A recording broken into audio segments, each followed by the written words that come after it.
Right now, it's 80 degrees. If you're seeking a career with a growing company, Gaina Trucking and Excavating is hiring and looking for additions to their team. Gaina Trucking has a strong team culture, competitive pay, 401ks, and benefits like health, dental, and vision. Drivers are guaranteed 40 hours per week, even in the winter months, and are home every night. Start your career today at Gaina Trucking and Excavating. Apply today at gainatrucking.com. Graham Tire presents life's greatest adventures. Okay, take the worm, put it on the hook. Now bring your pole back and throw it forward. And just let the fish come to you. I got a bite! It's a big one, Dad! Great road trips start with great service. Graham Tire, your tire store next door, with 5 convenient Lincoln locations, getting you to the places that matter most. Hi, Kendall Warnock here, owner of A1 Automotive in Seward. We're more than just an automotive repair shop. We're part of this community. Our mission is simple: serve people well, build trust, and provide reliable vehicle repairs at a fair price. From oil changes to diagnostics, major repairs, we're here to help keep your family safe on the road. A1 Automotive, 408 Main Street, Seward, Nebraska. When your business is ready for its next move, I'm here to help make it happen. I'm Corey Vandeweghe, Commercial Loan Officer at Midwest Bank on 70th and Pioneers Boulevard. Lincoln is full of bold ideas and hardworking business owners, and I'm proud to support the people driving that progress. Whether you're launching something new or investing in growth, I'll work with you to find lending solutions that move your business forward. Swing in anytime. I'd love to hear what you're building. Your community, your bank, Midwest Bank, member FDIC. Constructors is now hiring for all positions with pay starting at $23 and up based on experience. Constructors has immediate job openings for mechanics, bridge builders, operators, and drivers. Start your new career today. Constructors offer great pay, health, dental, and vision, paid time off, paid holidays, and so much more. Join the crew today and be a part of Nebraska's oldest paving company dating back to 1908. For a complete list of openings and to apply online, visit constructorslincoln.com. Hey there, this is Paul Scheel, owner of High Electric. I want to thank our friends and loyal customers and introduce High Electric to those looking for a new electrician.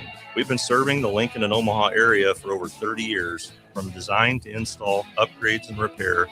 If you are a homeowner or a small business needing some electrical work, call us at 402-466-6606 or check us out at hyelectric.com. We look forward to hearing from you. Whether you're looking for a place to stay for a concert at PBA, a Nebraska home game, or just a night on the town, the Courtyard by Marriott Lincoln Downtown Haymarket is the place for you. Enjoy an evening at one of many restaurants or bars within a short walking distance. Business travelers at the hotel will enjoy free high-speed internet access, a 24-hour business center, and large in-room workstations. And check out the Bistro, where you will enjoy healthier food and beverage options, as well as high-tech conveniences. Book your room today at the Courtyard by Marriott, Lincoln Downtown Haymarket. This is Lincoln's home for sports talk on the FM dial. Also online at theticketfm.com. On the internet. KNTK FM Firth, 93.7 The Ticket. Coming at you live from the heart of downtown Lincoln. This is Old School with Foreman and Orman. Old School with Foreman and Orman is sponsored by Graham Tire Company of Lincoln, Nebraska Football Hall of Famer Jay Foreman. Here's Troy Detmer dropping straight back in the pocket. Rifles a pass. It was tipped and picked off by Foreman. He's at the 15, 10, 5. He'll score! Foreman got it, and it's touchdown Huskers. Black Shirts answer the call one more time. And Austin Orman. Hour one of Old School is sponsored by Heartland of Nebraska Windows. Old School with Foreman and Orman on 93.7 The Ticket and theticketfm.com.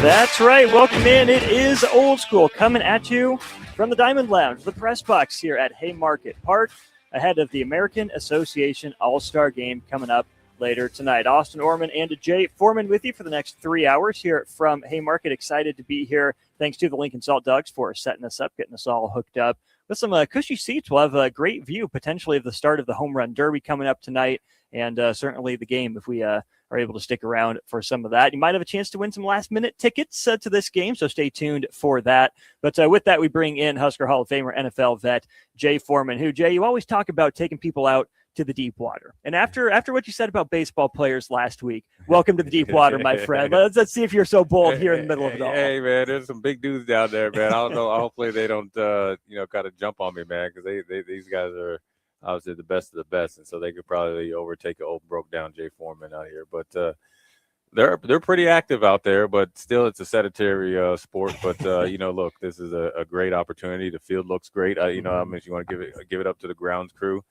And it's big for the city of Lincoln and obviously the Salt Dog Stadium as well. I think it's just a great opportunity to not only showcase how Lincoln supports, obviously, baseball, but then also the Salt Dogs as well. So I think I'm very pleased to be down here, and it's pretty cool considering that the MLB All-Star Game and Home Run Derby were last two nights, and obviously the excitement kind of bowls over to Lincoln.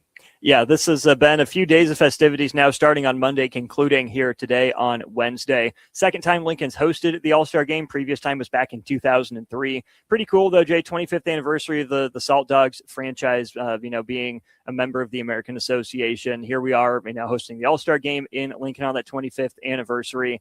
Reading the Salt Dogs release about this, too, you talk about how nice a field this is. Among the nicest, if not the nicest, in the entire association, and better than some minor league stadiums, I'm sure, across the country.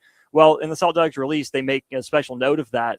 It's been voted the best playing surface in the American Association for the last 24 seasons. They've been around for 25. Yeah, there you go. I mean, that's part of it. I mean, it's a great ballpark, great grounds crew. This is immaculate right now. I mean, obviously you have the two stars out there, and one in the middle too. I was just about to say one in the middle, right around the diamond. I mean, this is.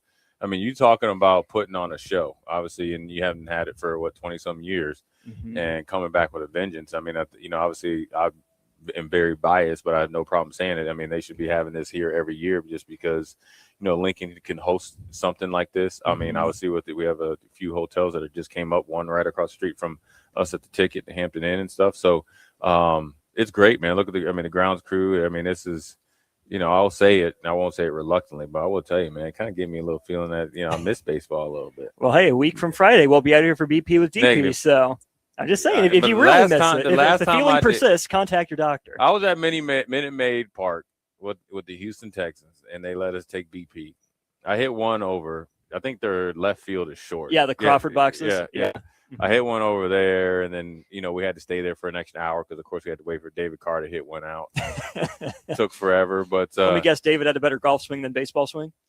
He's pretty powerful, okay. But, he was hitting more kind of line drives, and then, he was trying. His launch angle was he didn't have the brute strength that we had, but, I will tell you what, swinging that hard for that many, at bats, and we were not very efficient, I'll never forget Junior Spivey came and said, hey, he's like young blood. He's like, you don't have to swing that hard, and then that's actually when I hit it out. But, it is pretty exciting when you are able to hit one out. But so, look, this is pretty cool right now. I have to admit. On that front, your advice from Junior Spivey, one of the best pieces of advice that sounds so backwards is try easier.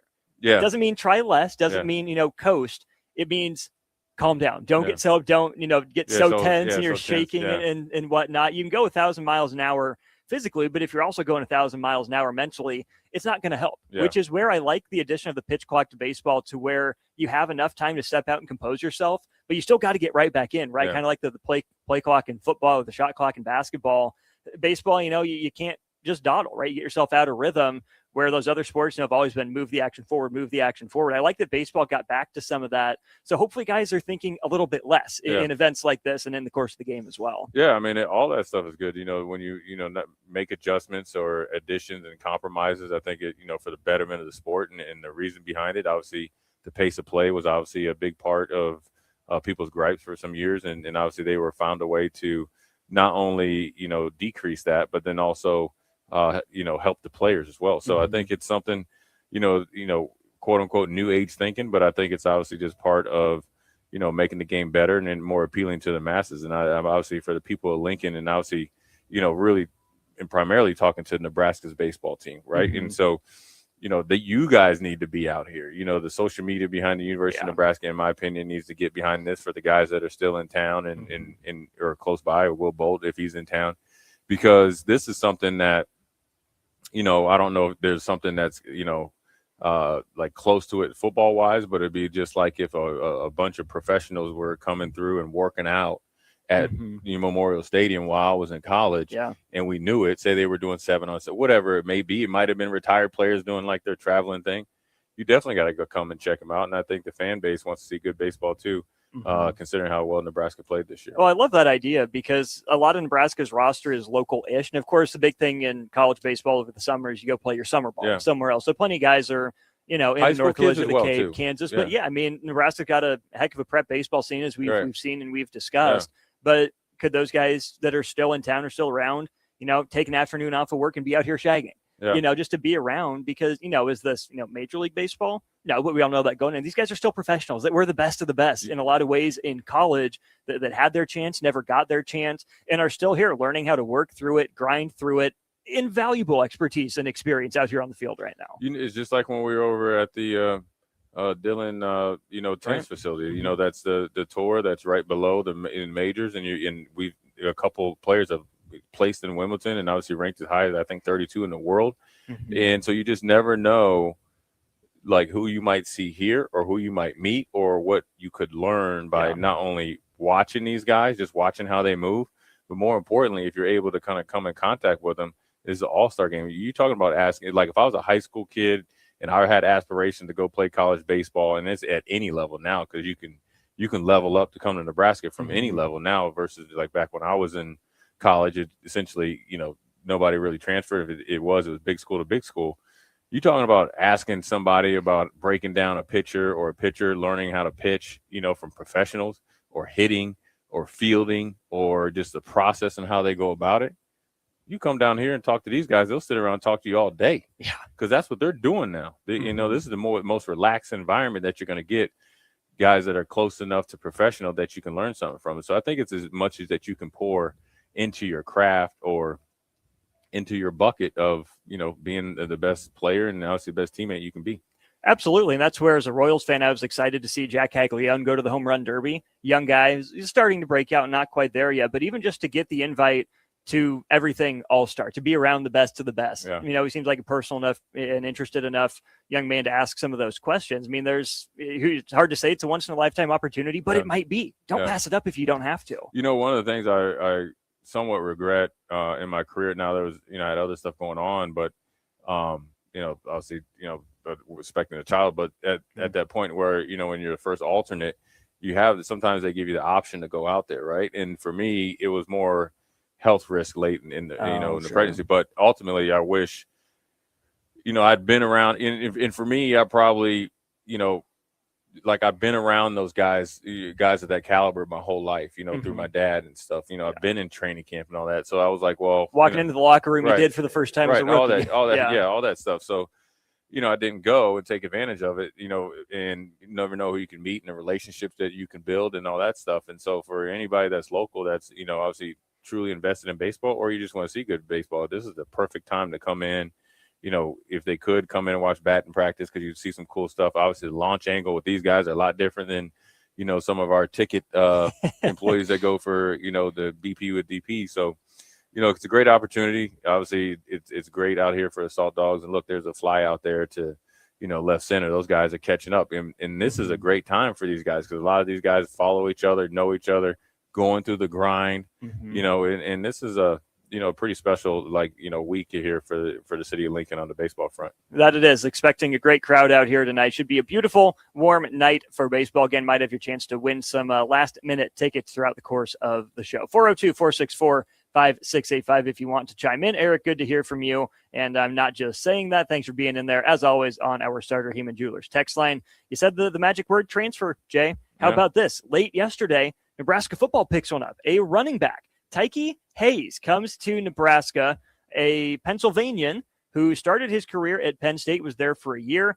didn't really factor in any meaningful way until the Pinstripe Bowl against Clemson, 3 carries for 18 yards, was all set to transfer to Iowa Western, where he had been for a few months, it seems like. And then here, we're in the middle of July, and Nebraska's adding him to his roster. Coach Strohmeyer at IWCC said, as far as I know, it's official. So after the majority of the offseason has gone by, one more late addition to the 2026 football roster in the backfield. Hey, nothing like showing up last couple of weeks, summer conditioning, getting shape, then, get your cleats and your jersey and your number, and you'll go off from there. So, look, I think it's shown his path, obviously leaving Penn State, Iowa Western, and you can find your way to Nebraska all in the same calendar year. There is a little bit of a way around kind of the one transfer thing. We've seen a lot of, which isn't official yet, but there it will be eventually. Right. You see, I saw like a kid from Pittsburgh State, signed with Oklahoma State or somebody like that late, in Ferris State and stuff like that. So, back on from,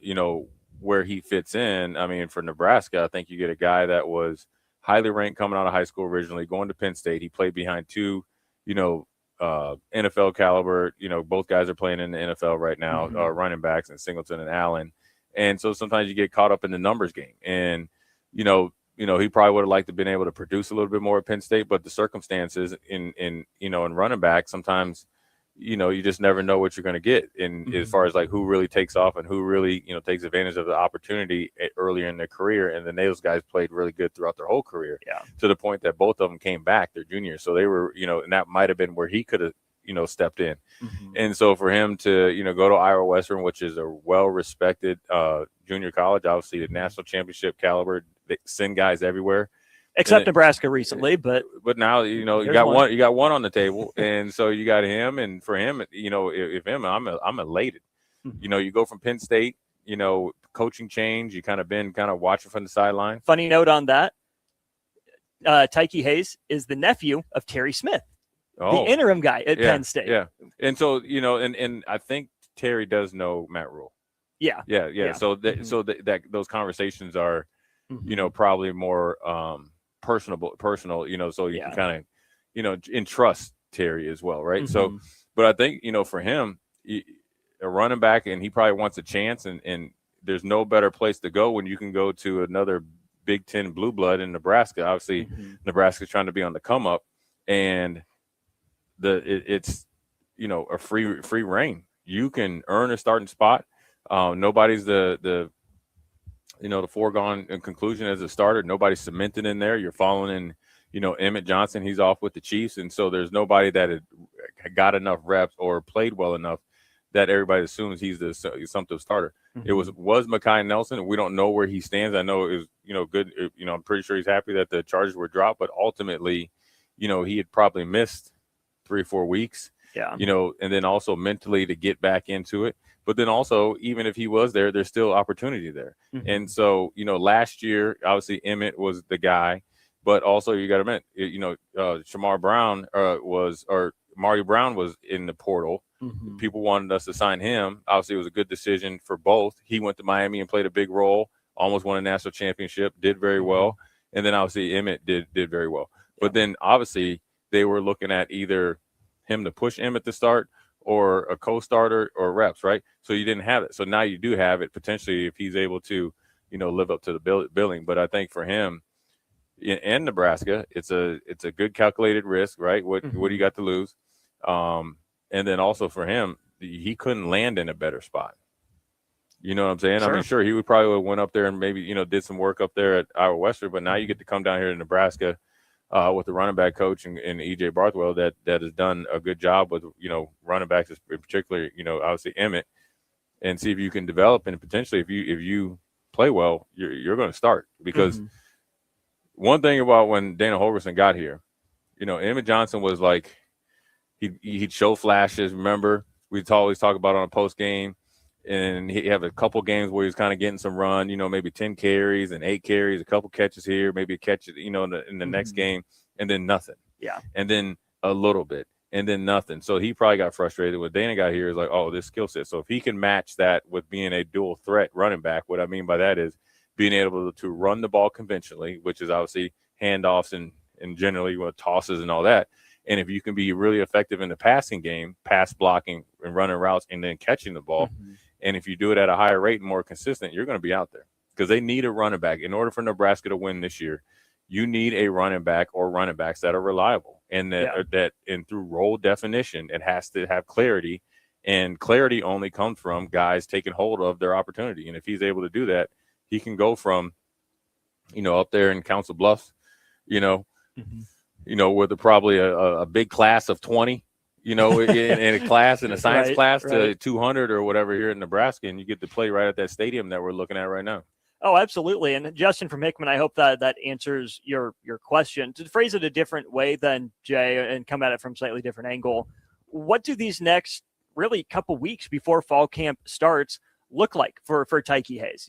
Coming in, that's not a guy that you're going to add just to be a depth piece at this point, right? You think Nebraska is going to expect him to get on the field in some form or fashion. What is it going to take for him over the next 2 weeks and then into fall camp to start? Or is this a guy that maybe fans should pump the brakes in terms of the expectations and say, hey, he's got to get settled in. Yeah, he came from a big-time program last year, but just learning, quote-unquote, the Nebraska way. Is this a guy that maybe fans should wait for, like mid-season reinforcements, if you will? No. I mean, look, Penn State is a running football team. Mm-hmm. Realistically, him learning the playbook is going to take a little bit of time, right? But I think he's going to get a good grasp of it, and I'm sure they're excited to get. I'm sure there's some coach that's helping him get acclimated, right? Yeah. Whether I don't know who would be, but you got to have somebody getting him acclimated, and they have the ability to give him access to the playbook, or the scripts that are coming up, so he can at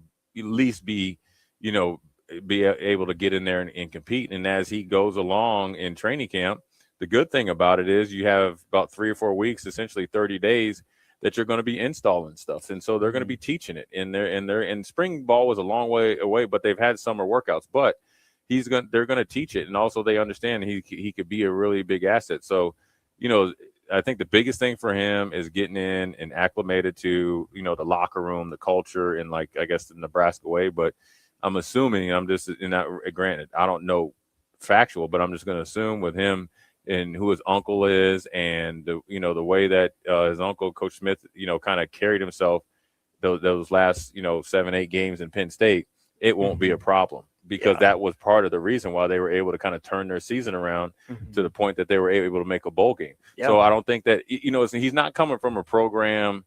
Let me see that where they were a bunch of wild men, where practice was optional, and he was suspended for a couple games or anything like that. I think he's a guy that, that's going to be able to, at least from what I see, and that's the look, we both know the same, that he'll be able to kind of fit in here. And the best thing for him, he's new. There's going to be guys that are going to show up new, whether it's high school guys or not. And then obviously guys that are coming off injury. So he's going to be able to kind of fit in quicker than if it was old school, where I'm sure they have another week or so of what I call OTAs. At least I'm sure they're doing some football stuff right now. So you kind of get over that anxiety of who is this new guy, right? Yeah. He's probably already been there. His news came out yesterday. Yeah. He probably was here Sunday. Gotcha. I'm assuming. The reporting that I saw first from our own Steve Sipple said he was in the student directory as of Monday. Okay, so he was in Lincoln Sunday. Yeah. The process is already. It's kind of like when it's been in the works. Yeah, it's like in the NFL where you see a guy, we picked up Jay Foreman, and you see it Thursday on the wire. Well, I've been in there since Monday. Since what I'm saying. Yeah, gotcha. And so. For him, so he's already got through that new kid thing. It's like being a new kid in school, right? You transferred in late, who's this kid showing up? And so then he's just going to have to go in and work his tail off and set the tone and take control of it. And that's a great opportunity, because he's not looking around at somebody like, oh, yeah, man, that dude had, if there was a dude coming back this year that had 600-700 yards, or that went on a 3 or 4 game run like Emmett did, then you'd have a different type of, all right, well, this dude's going to just kind of come in and be a backup. He could be coming in. He could come in and start. I don't want to read too far into it, but I do think it's at least worth asking. This is a guy that left over the winter during the coaching search transition between Franklin and Campbell, and was going to go to Iowa Western. Again, great program at the JUCO ranks. Mm-hmm. Does it mean anything that he was going to go JUCO as opposed to stick even in the MAC? That up transfer. What does it mean, if anything, that he was headed to the JUCO ranks instead of to another, maybe not power conference school, but Division I FBS school? Well, that's interesting, and only he can answer that. They were placing a lot of guys in big time schools. Gotcha. Now, I do not know if you transferred down to JUCO, because remember, a lot of guys thought they could go to JUCO and hide a year. Yeah. So I don't know if that weighed into it either. Mm-hmm. Of course, you would think okay, you're a Penn State running back. You know, Four-star that Ohio State was in on. Right. James Franklin, you know, why didn't you go to Virginia Tech? Why didn't you go, you know, somewhere else? And those are viable questions, but I think he probably had reasons for it. And you know what, Iowa Western with their pedigree, obviously was a great option for him. So maybe it was that he thought that he could get a year back doing that, because a lot of guys in a lot of sports had thought at that point in time that you can go and then appeal and then you get another year back if you go to the JUCO ranks at some point in time, especially like later versus like you're not grandfathered in like Pavio was and all them. You know what I'm saying? Yeah. You're kind of like, all right, you got another year. Yeah. All right. It's July 15th. What's going on over there at the stadium today? Well, right now, what time is it? It is 3:23, 3:30. Yeah. What should be going on? You going up and down that North End Stadium steps, and what is today? Wednesday. Yeah, you're doing. I call it the NFL experience. It was like you do this. You do all your footwork and in like conditioning drills, like short area quickness and all that, short yard shuttles, 10-yard starts, back all that stuff, the ropes and stuff like that. Then you'd be up and down the stadium stairs forever, right? And then you would have the competition where you go the obstacle course, but and it was a lot of working on your flexibility and explosiveness, and then obviously your short area burst. But it was about an hour and a half of hell. Seriously, because it was so hot, you know. And so, you know, now these days that, you know, the coaches are able to see the players and work with the players, you know, kind of, you know, whether it's walkthroughs and all that, like essentially year round. That's why you know, you have guys, you're able to, you know, get them acclimated a lot quicker and easier, because if they're here in January, they're able to be ready to go. And so for these guys, and especially with a new defensive coordinator, right? 3 or 4 new coaches on defense. You know, it's not just the players getting that continuity, it's the coaching staff as well, right? And that you had a new offensive line coach, right? So, which is, you know, Donnie was here. So, you know, Jeep has got to kind of establish himself, and then the whole staff has got to come together as one as well. So I think over there, really, realistically, besides hard work, is a lot of maybe like, I guess, hopefully team building, obviously culture building. And then obviously you would like to think at this point in time on July 15th, right? And so you got 20 days, maybe 21 days before your first practice, so 20 days before you kind of are locked in, that guys have kind of separated themselves, but then also there's some actually true leadership going on. And because the only way Nebraska is going to win, or one of the only ways that Nebraska is going to win, is doing the hard stuff repeatedly. And, you know, people throw around greatness all the time. Anytime, like, you know, I saw the thing on, you know, a couple guys like, you know, of the era 2000, the great running backs. Like, dude, you guys have no idea what great running backs are, right? And that's fine, right? And when you talk about greatness, it's all in like true greatness is like Lawrence Taylor, Jerry Rice, Joe Montana, Tom Brady, Peyton Manning. You know it, right? You know those guys. Yeah. Andre Johnson. But then also, are you great within who you are? Like in your role. Yeah. And in order to do it, whether you're Tommy Frazier or Jay Foreman or Tim Carpenter, you know, anybody, Ben Bubach, you have to understand, come 20 days, 9 to 5 is over, Jack. You know what I'm saying? Yeah. And really, to be honest with you, there is no off days for these guys, but really 9 to 5 is over. And so in order to get to where Nebraska says they want to get, 9 to 5, the guys that don't operate 9 to 5, that means just doing what you're asked to do, then you will win more games. And then therefore you exceed expectations of everybody else and then meet your expectations internally. Eric says, bleep that north end zone. Wrestling did conditioning over there too. Yeah, the wrestlers used to get after it a little bit. I'm guessing they still do. Yeah. We were over there that day. They get after it a little bit, but they had the pit down there. You know, look, the North End Stadium locker room when I was a freshman, or, you know, I guess a rookie, was horrible. But it made you appreciate when we went to the varsity locker room, because, you know, sometimes the showers didn't have hot water. You know, there was one, like, what do you call it, a urinal or something?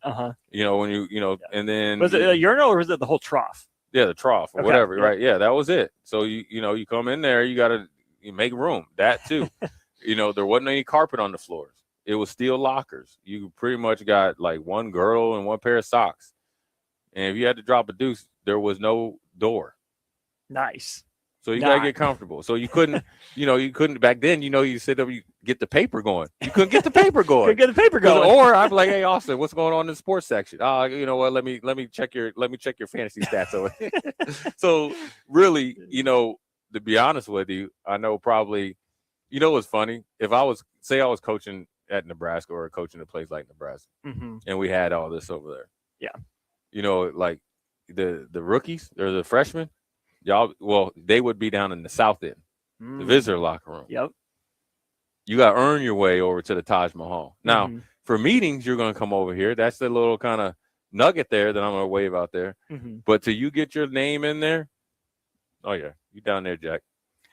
All the best and brightest stars in the American Association are here taking some batting practice and shagging ahead of the American Association All-Star Game. Old School coming at you live from Haymarket Park ahead of tonight's home run derby and game. Gave you that Nebraska football news. We'll have some more Nebraska football conversation here throughout the course of the first hour. Some college basketball stuff as well we can talk in hour number 2. And plenty more to get to throughout the course of the show. 402-464-5685. Anything on your mind that you want to talk about, let us know. He's Jay Foreman. I'm Austin Norman. We'll be right back to Old School. You're listening to Old School with Jay Foreman and Austin Orman. Download the mobile app and listen wherever you are on 93.7 The Ticket and theticketfm.com. Start your Sundays off right with Jeff and Nicole Essink on Fitness Fanatics. Jeff and Nicole discuss health and wellness, how to achieve fitness goals, and more through the life of gym owners and gym goers. It's Fitness Fanatics from 9 to 11 a.m. on Sundays on 93.7 The Ticket and theticketfm.com. Remember your first Salt Dogs game? Maybe it was a class trip out on the berm, or date night with actual fireworks, or team building that didn't feel like work at all. For 25 seasons, Haymarket Park remains Lincoln's place for firsts like these, the kind that last. Because it's more than a baseball game. It's the joy of being here together. These are the traditions that bring us home. So here's to you, Lincoln. The local tradition plays on. Get your tickets at saltdogs.com. Hi, Kendall Warnock here, owner of A1 Automotive in Seward. We're more than just an automotive repair shop. We're part of this community. Our mission is simple: serve people well, build trust, and provide reliable vehicle repairs at a fair price. From oil changes to diagnostics, major repairs, we're here to help keep your family safe on the road. A1 Automotive, 408 Main Street, Seward, Nebraska.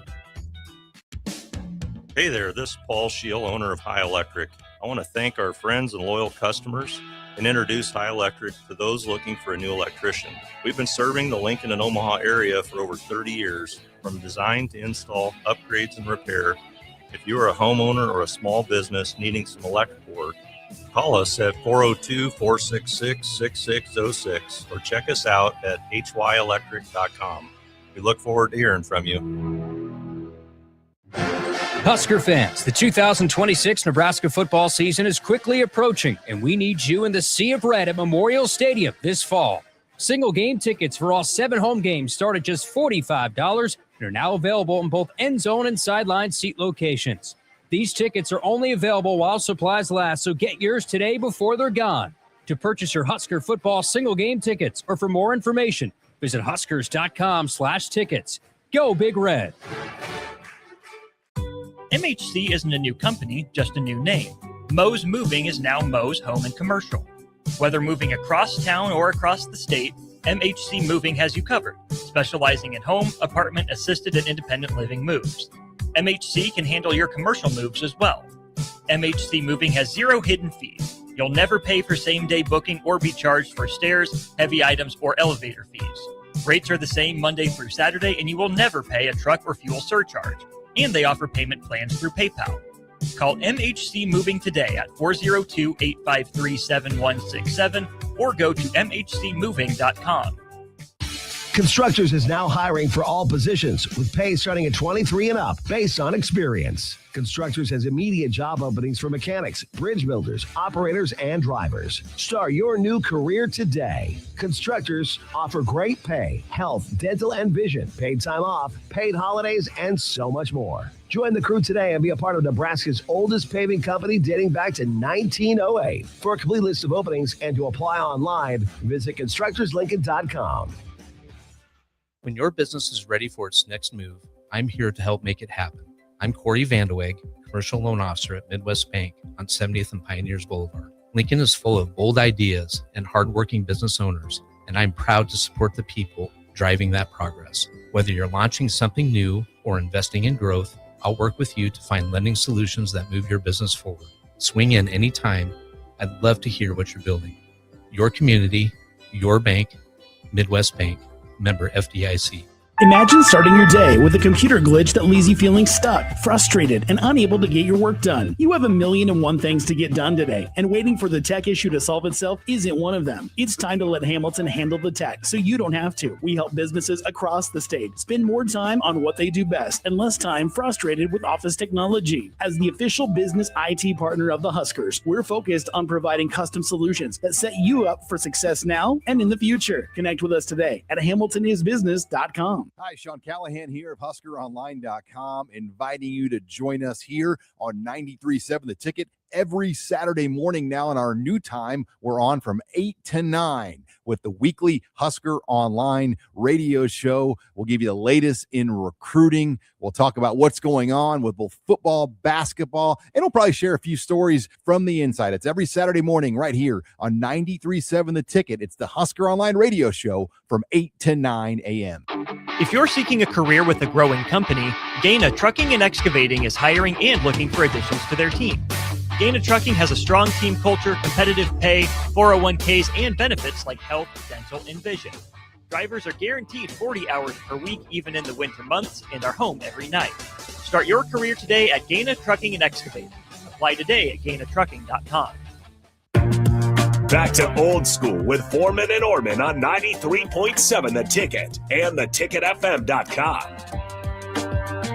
That's right. Welcome back in to Old School 93.7 The Ticket. Austin Orman, Jay Foreman here. Don't forget you can be a part of the show, 402-464-5685. Big thanks to Heartland of Nebraska Windows for their sponsorship of Hour 1 of Old School. They're based out of Hallam, Nebraska. They offer free estimates, full window replacements, all vinyl triple pane windows, and a lifetime warranty on everything while keeping their prices affordable.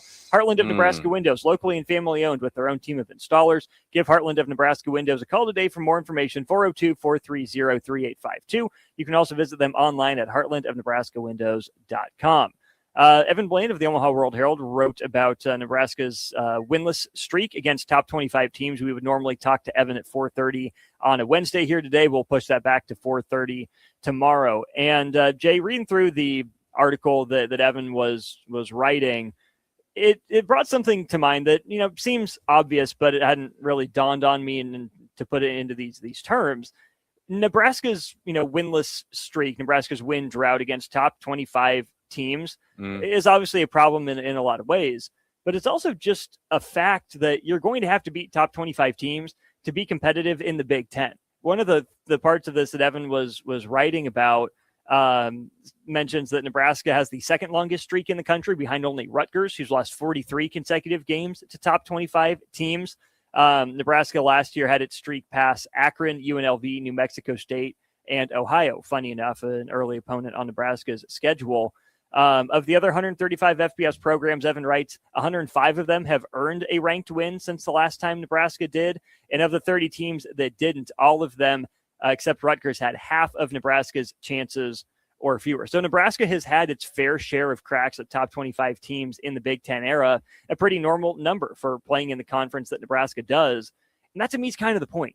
Yeah. You're not going to be able to, dare I say, Texas Tech it, and just beat up on an okay to decent conference, not face any top 25 teams. I know the polls are what they are. They're not everything, but it's still, I think, a generally solid measure of the strength of a conference.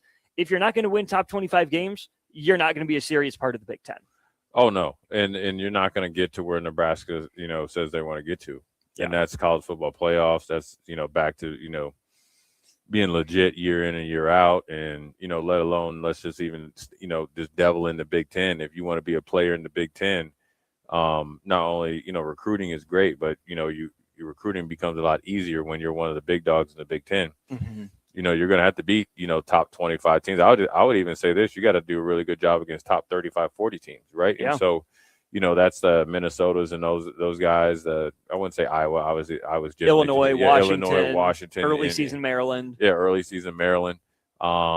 even like the Normal at D'Antoni, Michigan State, those type of guys in Wisconsin when they were rolling. Yeah. Even like a little bit later. So Jeff Brown, Purdue. Yeah. Oh yeah. So everybody.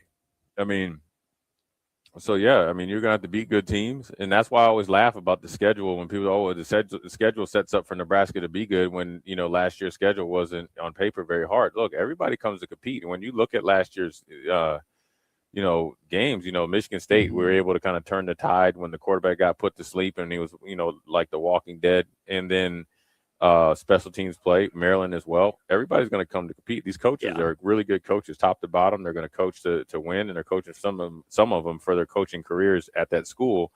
And so, beating top 25 teams is something that Nebraska needs to get accustomed to, and you're going to play them all the time.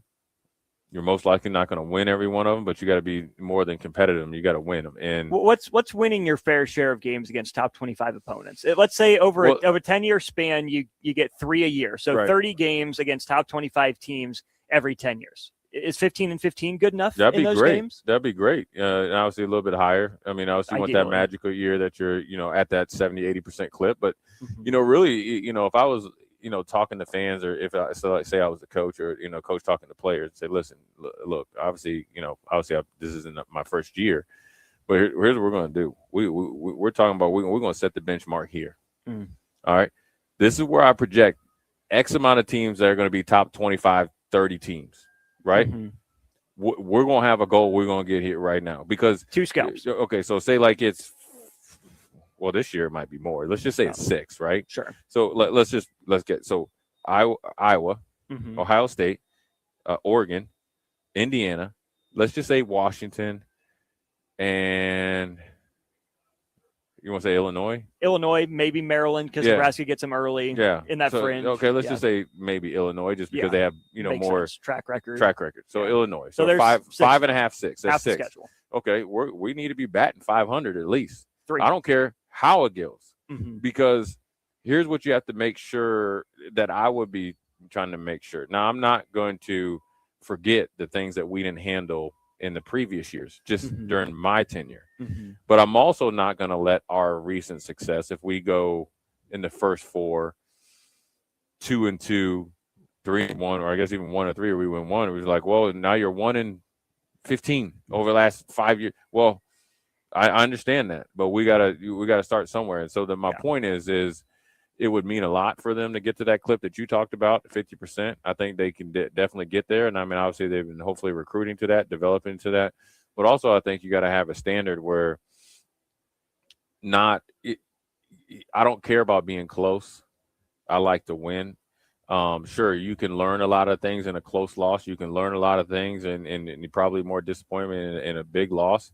Or a big blowout, but ultimately you can learn the same things in a close win and obviously a blowout win. So I'd like to be on the other side of that, and so we got to start getting to that point. It would mean a lot. It would not cure everything, but obviously let you know that you're making somewhat improvements. And so there's no time like the present, and also I wonder what you could deem a top 25 win. Now this is me and you talking here. Let's just say when we go beat Michigan State. There it is. Right? And let's just say they figure it out, because I think that they're a team that's going to probably get better late in the year. And things kind of fall their way, and they end up at number 34, right? Or 30 or 29 or whatever it is, because I don't think there's a big difference between 15 and 25 anymore. Anymore, I don't. Even, when you go 16 and 25. Maybe a couple wins, but not in terms of quality. Yeah, right. Yeah. So you get one. And I guess if you don't want to give them credit for it because it has to be top 25, let's just say they actually get in the top 25. Or we beat Maryland, which was realistically with that defense and that quarterback coming back, you could sneak into that top 25 and go right back to what has been normal, 6 to 8 wins for Loxley right there in Maryland, kind of under the radar, like, oh, these guys are actually really, really good. We'll say we beat them when they're not ranked. Yeah. And then they end up being ranked. Does that count as a top 25 win? I don't think it would, because they weren't ranked at the time. Okay. But Evan did an interesting sort of analysis anticipating that question from you. So he goes back to Evan. And we on the same wavelength, Evan? Yeah, Evan's good See, people. That's see, how we hey, like Evan. This is hey. Listen, I'm the Black Obi-Wan Kenobi. You do think. Evan writes, before 2024, Nebraska's last victory over a team that finished ranked in the final AP poll was also their last positive 2025 Big Ten outcome. That was 2015 Michigan State that entered Memorial Stadium at number 6. Before that, Nebraska ended up beating Michigan, who was number 20 and then 24 to finish. And then the last time Nebraska did was actually Northwestern, who was unranked when Nebraska beat them in 2012 and then finished number 17 in the country. So you can count it retroactively. You beat a team that ended up being that caliber. And honestly, Jay, I mean, you could use the Nebraska basketball example. When they beat Illinois, they didn't beat a top 5 team on the road. Now, was Illinois a top 5 team by the end of the year? Close, top 10, certainly. Yeah. So, no, I don't think that counts as a top 10 win for Nebraska. But whether or not it counts as, against this streak, you got to show you can beat teams of that caliber, whether there's a little number by their name or not. Oh, yeah, for sure. Because, nobody knew a couple years ago how good Indiana was. You feel like, they were just catching people by surprise. 2019, nobody really forecasted Minnesota to be that good, and they started to roll people. So realistically, I mean, I like the article. And the top 25 does mean more because it kind of gives you the credibility, and actually for me, or not me, but a coach, you can put that on your resume. I beat top 25 this person, top 10 this team, top 15. When you're registers nationally in a positive way, right? So sure, and when you're kind of sitting in the living room, the few times that you go on visits, you're able to, lay that all out there. So, but also I think to your point, we just got to start beating good opponents. We got to start beating legitimate opponents on a consistent basis. And that means, listen, we're, obviously the goal is obviously to continue, it'd be great that we're consistently, competing and beating Ohio State, Oregon, all those teams, the Michigans and all that. But also we want to get to the point that we're dominating over a 10-year period, Illinois. Obviously it's a tall task and we have not done it. So I'm just saying what I would want to do. To build to get to. I want to build to. Yeah. Jay Foreman, head coach extraordinaire. I want to beat Illinois on a consistent basis out of 10 years. I want to beat Iowa on a consistent basis out of 10 years. I want to beat Minnesota on a consistent basis out of 10 years. I'm going to throw Wisconsin in there just for their whole longevity of been a tough team to beat. I want to beat them on a consistent basis over 10 years. And anybody out of there, that's where I want true domination. And then when we get up with the big boys, I want to be able to be batting, over 50%. I obviously, let's say 60%, 56% or whatever it is, 56% sounds great. Better than 44%. Yeah. So we want to, that's what I'm trying to build to, but that's great. Then the bigger question is, how do you do so? Or how does what's the process? How do you plan to get there? How do you do it? And you acquired the talent. You think the talent's been there and the talent is there. Now you got to kind of, foster the talent, get them talent to mature. But also I think you got to understand is that the mentality that it takes to compete at that level on a consistent basis, it sometimes makes people uncomfortable. But then also it's very pure when you get it. But getting it there is because you have to have everybody that's willing to pull in the same direction. And I've done like some Instagram posts and stuff like that. So I haven't tagged the ticket on it, but I'll start doing it so I can get some like little free hits. You know what I'm saying? Oh, yeah. But I talked about this is like even on our championship teams, we had a few fake dudes on there. We had some pretenders, but the environment made them know you better pretend like everybody else when it came time to. We had guys that weren't focused. We had guys that were probably, individually like focused and stuff like that. But majority, the high, number percentage of our locker room, we were all in it for each other. And we were willing to do anything and everything. And the way we went about our business and the way we competed, really allowed us to, outkick our coverage as far as the recruiting rankings, develop into really good players and consistent players. And that's why we viewed what greatness was. How many times can you do the same thing, that's simple with like great effort and intentions? I think that goes back to what you're saying about Minnesota, Iowa, Illinois, Wisconsin. Is that the ultimate standard where Nebraska wants to go to? No. But if you're able to do that, it's probably because you're doing all those little things consistently. That's what I'm saying. And it takes you down the road. Right. But the great thing is, what the fans want to say, okay, well, you're going to beat Ohio State next year?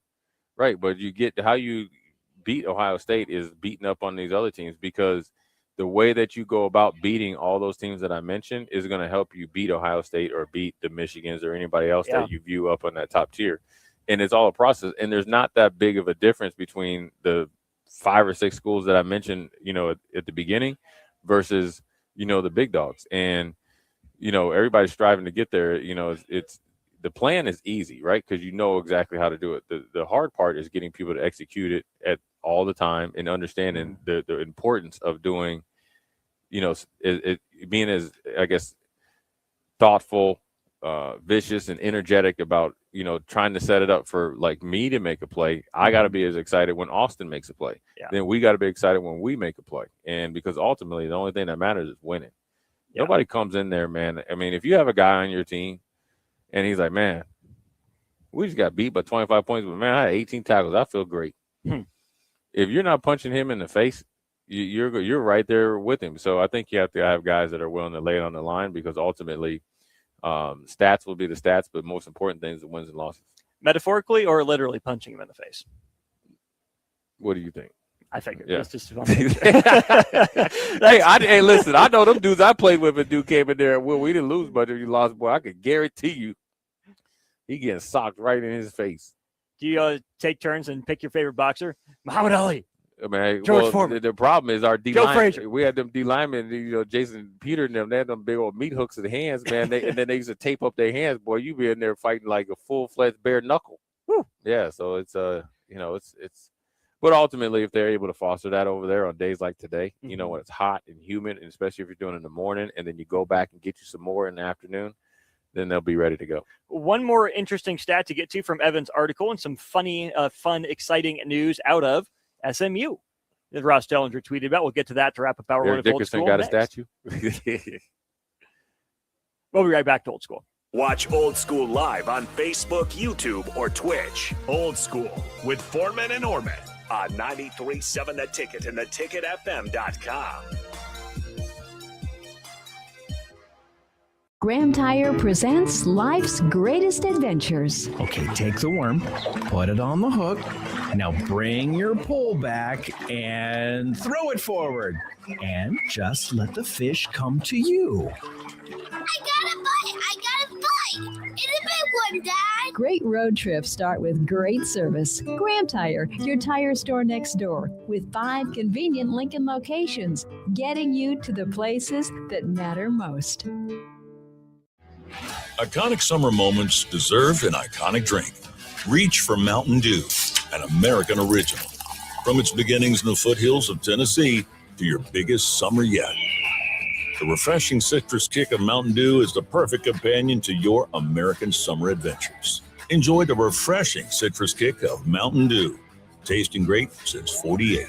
Look for Mountain Dew in stores near you at mountaindew.com. That's mountaindew.com. When your business is ready for its next move, I'm here to help make it happen. I'm Corey Vandeweghe, Commercial Loan Officer at Midwest Bank on 70th and Pioneers Boulevard. Lincoln is full of bold ideas and hardworking business owners, and I'm proud to support the people driving that progress. Whether you're launching something new or investing in growth, I'll work with you to find lending solutions that move your business forward. Swing in anytime. I'd love to hear what you're building. Your community, your bank, Midwest Bank. Member FDIC. Imagine starting your day with a computer glitch that leaves you feeling stuck, frustrated, and unable to get your work done. You have 1,000,001 things to get done today, and waiting for the tech issue to solve itself isn't one of them. It's time to let Hamilton handle the tech so you don't have to. We help businesses across the state spend more time on what they do best and less time frustrated with office technology. As the official business IT partner of the Huskers, we're focused on providing custom solutions that set you up for success now and in the future. Connect with us today at hamiltonisbusiness.com. Husker fans, the 2026 Nebraska football season is quickly approaching, and we need you in the Sea of Red at Memorial Stadium this fall. Single game tickets for all 7 home games start at just $45 and are now available in both end zone and sideline seat locations. These tickets are only available while supplies last, so get yours today before they're gone. To purchase your Husker football single game tickets or for more information, visit huskers.com/tickets. Go Big Red. Select Plumbing and Utility has been serving Lincoln and the surrounding area for 14 years, and they're not slowing down. Select Plumbing and Utility handles all your plumbing needs from faucets and water heaters to full renovations, and they can even help with your heating and cooling needs. They're also Lincoln's underground experts, repairing and replacing broken underground water and sewer lines since day one. Contact Select Plumbing and Utility today at 402-560-6197, assuring excellence in every situation, opportunity, and challenge. That's 402-560-6197. MHC isn't a new company, just a new name. Moe's Moving is now Moe's Home and Commercial. Whether moving across town or across the state, MHC Moving has you covered, specializing in home, apartment, assisted, and independent living moves. MHC can handle your commercial moves as well.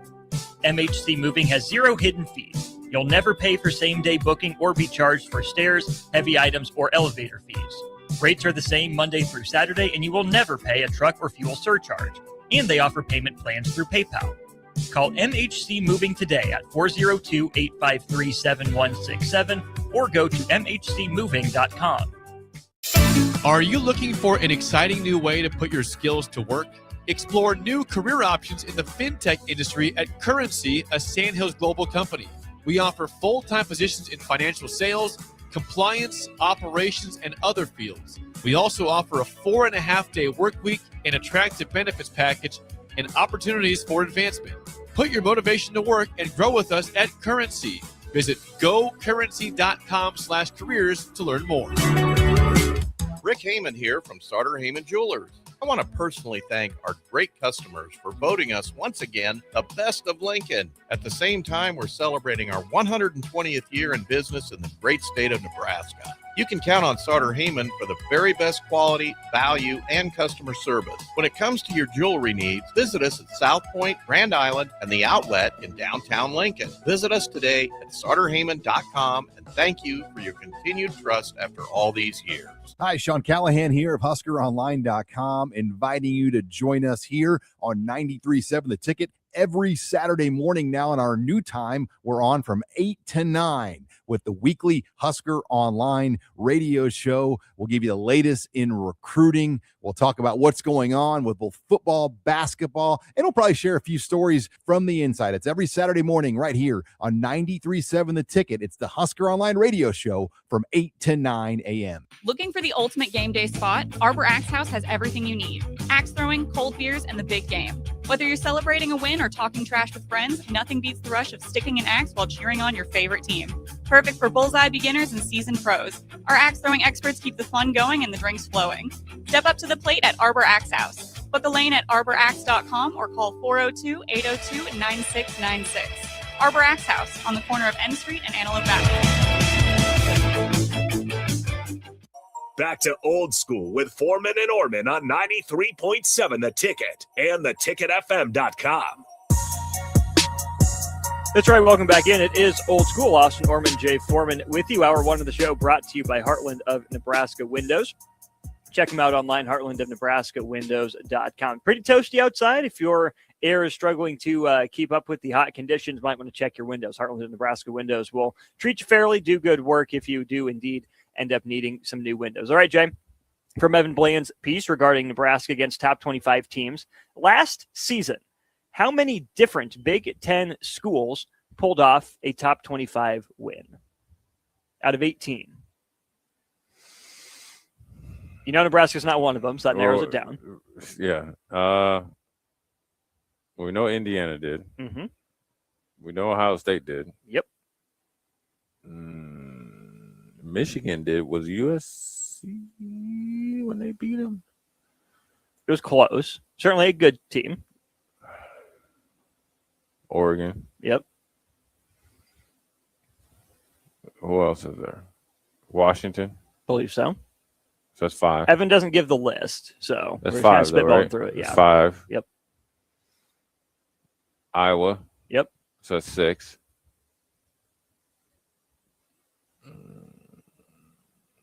Illinois.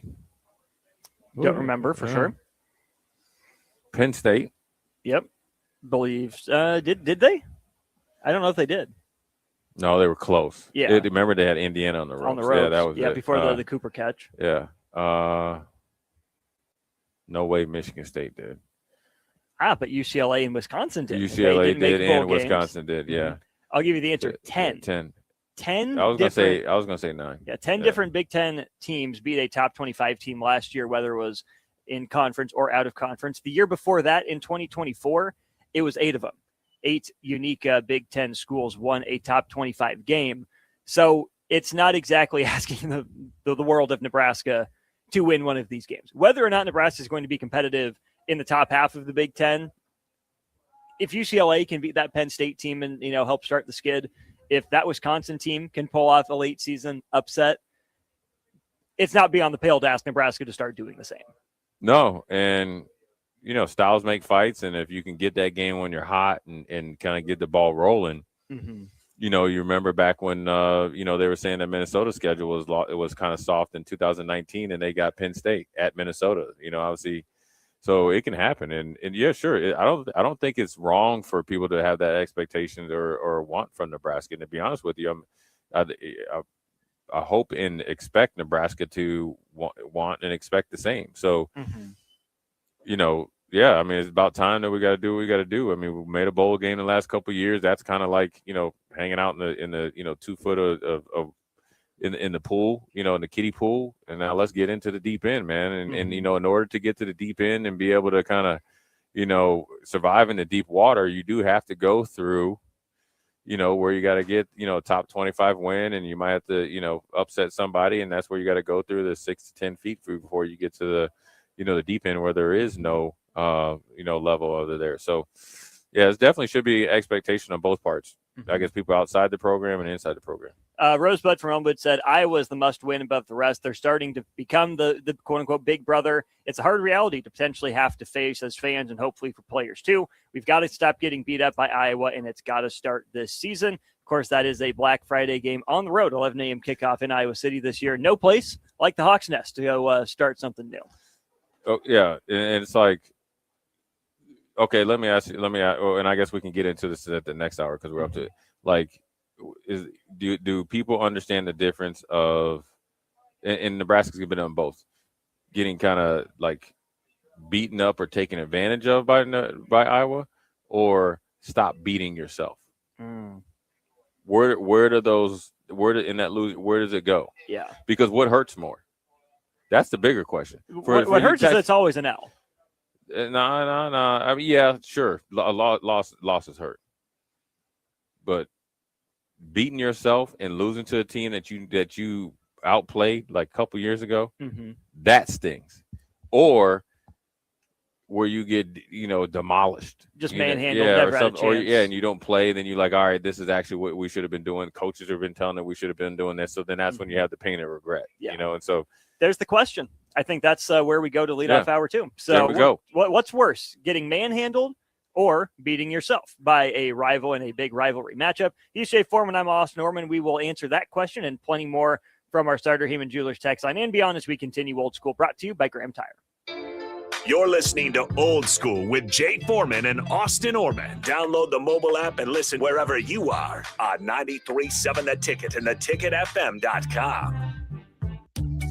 Are you ready for a new opportunity? Check out Sandhills Global. Join a dynamic team where your skills are valued and your career can soar. We offer full-time positions with a 4.5-day work week, competitive pay, excellent benefits, and a positive work environment. From IT and marketing to sales and finance, we're looking for talented individuals like you. Apply today at sandhills.jobs and take the first step towards an exciting future. That's sandhills.jobs. Don't wait. Apply now. This is Lincoln's home for sports talk on the FM dial. Also online at theticketfm.com. On the internet. KNTK FM Firth, 93.7 The Ticket. Select Plumbing and Utility has been serving Lincoln and the surrounding area for 14 years, and they're not slowing down. Select Plumbing and Utility handles all your plumbing needs from faucets and water heaters to full renovations, and they can even help with your heating and cooling needs. They're also Lincoln's underground experts, repairing and replacing broken underground water and sewer lines since day one. Contact Select Plumbing and Utility today at 402-560-6197, assuring excellence in every situation, opportunity, and challenge. That's 402-560-6197.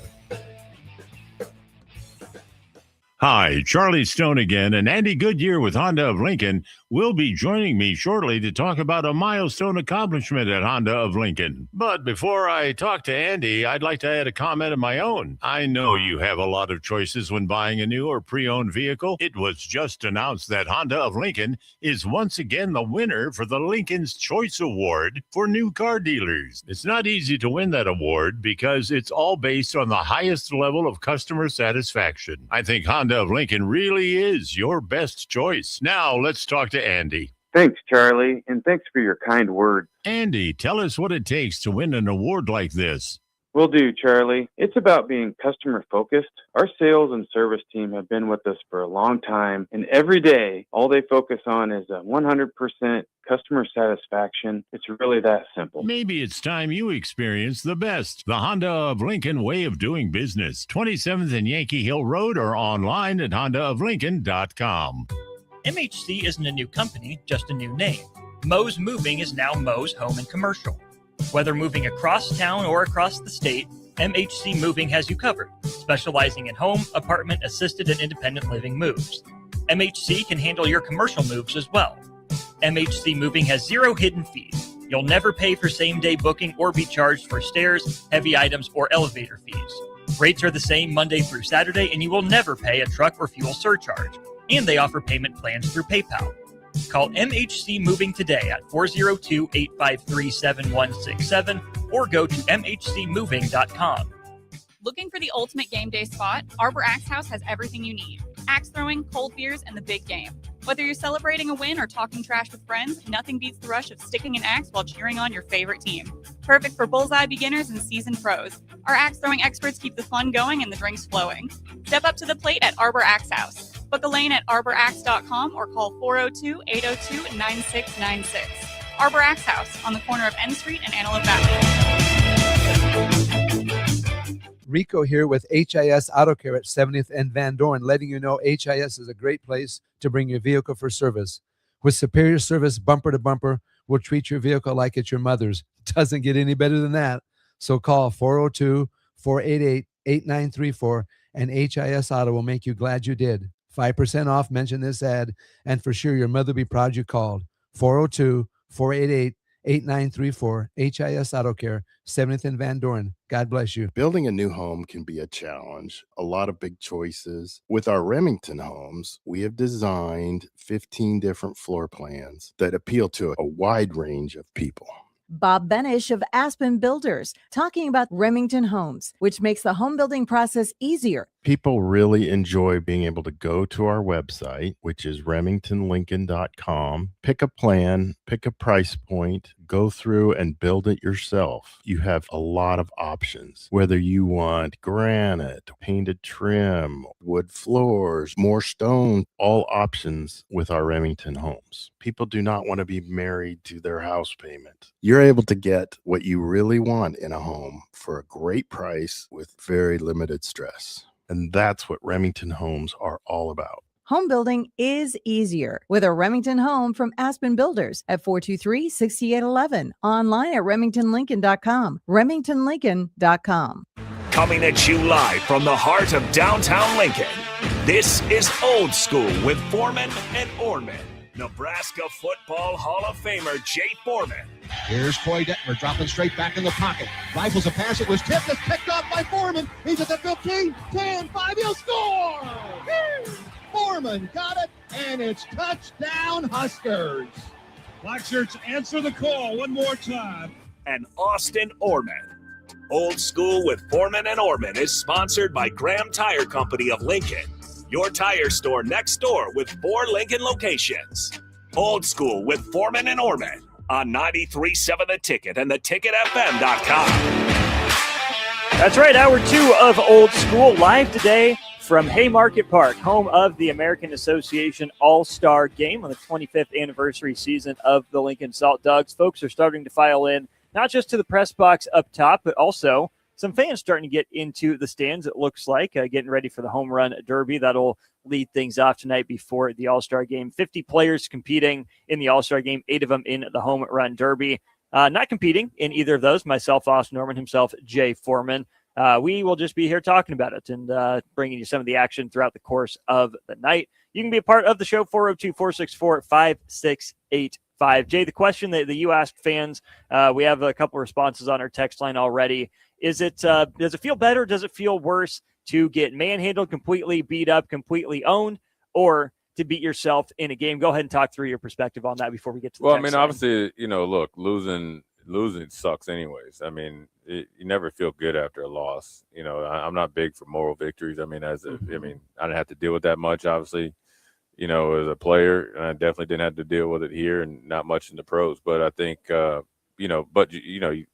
been on all different phases in both sides of the fence. And so, for me, I remember obviously it wasn't Coach Rule, but it was a past coach who was here. And you probably could guess who it was. He asked me, he was like, would you rather win essentially by luck in playing an inferior team, or would you rather lose knowing that you kind of played your best game, but, they just played a little bit better? In my mindset, the championship mindset, I was thinking it's that 85% or whatever. Like, the more times that I keep knocking at the door, and I know that they have to play their. If I play my best and you play your best, and you're just a little bit better than me, I wouldn't say I could deal with that. I can understand it. I can live with it and use it to work on to get better. Versus if I run an outside zone and 4 guys on defense go the wrong way and the ball's going right and they go left, what am I getting out of that? That's inferiority. It's kind of like an AU basketball team always winning by 20 points. You're not that good, because you shouldn't be winning every game by 20, 30, 40 points. And so you're a paper champ. And so really when I get back to the point is is it worse that, you line up and, and here, I'll give an example, right? So one year we played the Chiefs. And you know what I'm saying? And this is when they were rolling. They had Priest Holmes, and they were really rocking and rolling, right? And all that stuff. And they got after us a little bit, and the score got out of hand. And I think they ran the ball pretty effectively, right? Mm-hmm. So after the game, you're not beat up physically. You're kind of like down on yourself mentally. Like, man, how did we give up like 100, high 100 and something yards rushing, or maybe 200 yards rushing? Like, where did they come from? But then when we went back and looked at it, it was like, oh, we punched ourselves in the face. We had guys lined up, wrong gap, all that other stuff. Or, do you want to be it to where, like you beat yourself? Like a couple years ago in Nebraska, right? You go on the road, freshman quarterback in his first year, you're already bowl eligible. You're going against Iowa. You had the whole thing where they tried to make a big deal out of it that Coach Rule stepped inside the pilot, some stupid stuff like that. I mean, Coach, I guess first of all, I know I would be on the internet all the time as a coach because I'd pop off real quick before a game. You know what I'm saying? Probably why they ain't got me over there. Like, you got to get this dude up out of here. We get a whole bunch of, we get a whole, they love social media over there. Like, we got some bad social media with that brother because he ain't playing no more, but he more intense than he was when he was playing. And then, you kind of walk the dog on Iowa. Now granted, it was not pretty for Nebraska. It was fumble snaps on field goal attempts. It was, some missed opportunities on offense. You remember Nair where he, where Dana lit him up on questionable effort and all that type of, but Nebraska dominated that game, particularly defensively. It shut that Iowa offense down. That running game was locked down. Well, and in rivalries, who cares how you win? Just win. Right. And we were beating Iowa at their game. Yes. We were handling them physically. I think we were in their head mentally, right, for the most part. For 50 minutes. Then there was just that one play. Yep. And so the ride home or flight home, right, to think of like the first year with Dylan, we're going to make a bowl game, a big jump at 7 wins. It probably gives you more bowl money. It gives you more national recognition. And it's Iowa, right? And they think that they're just tougher than you or that they can hang around you, beat yourself. And then you do it again. How long does it take for you to get over that?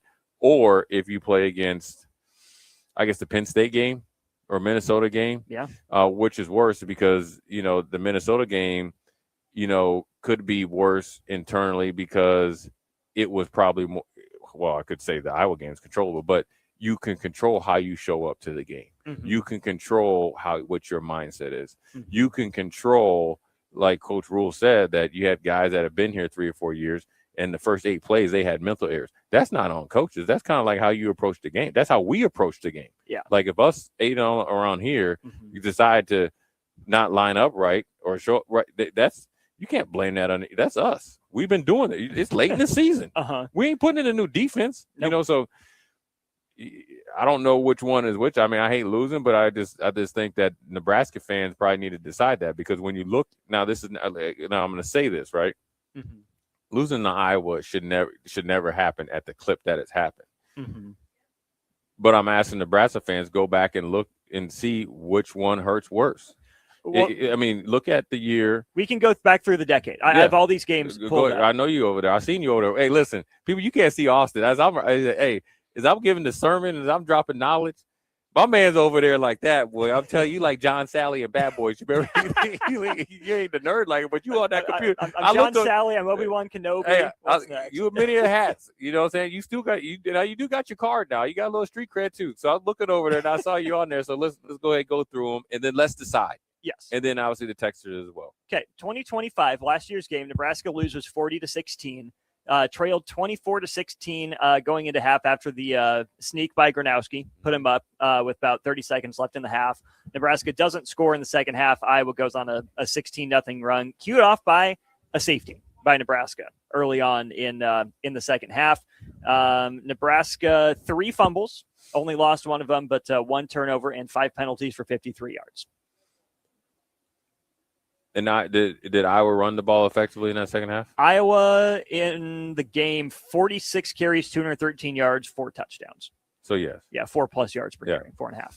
Okay. And that offset what Emmett did in the first half. Yeah. Because I think they got after Emmett a little bit in the second half. They did indeed. Right. The previous year. So that goes into kind of getting beat up a little. Okay. Beat up. All right. 2024. We already know what that is. That's you beat yourself in a lot of ways. 2023. Nebraska was down 10-7 at half, tied the game in the third quarter, lost, of course, on the walk-off field goal in that game. Nebraska, 3 fumbles, lost 2 of them, plus an interception, 3 turnovers total, with 5 penalties for 40 yards. Only ran it 30 times for 75 yards, and was 15-28 through the air for 189. And that was Rule's first year. That would have been 2023 Rule's first year.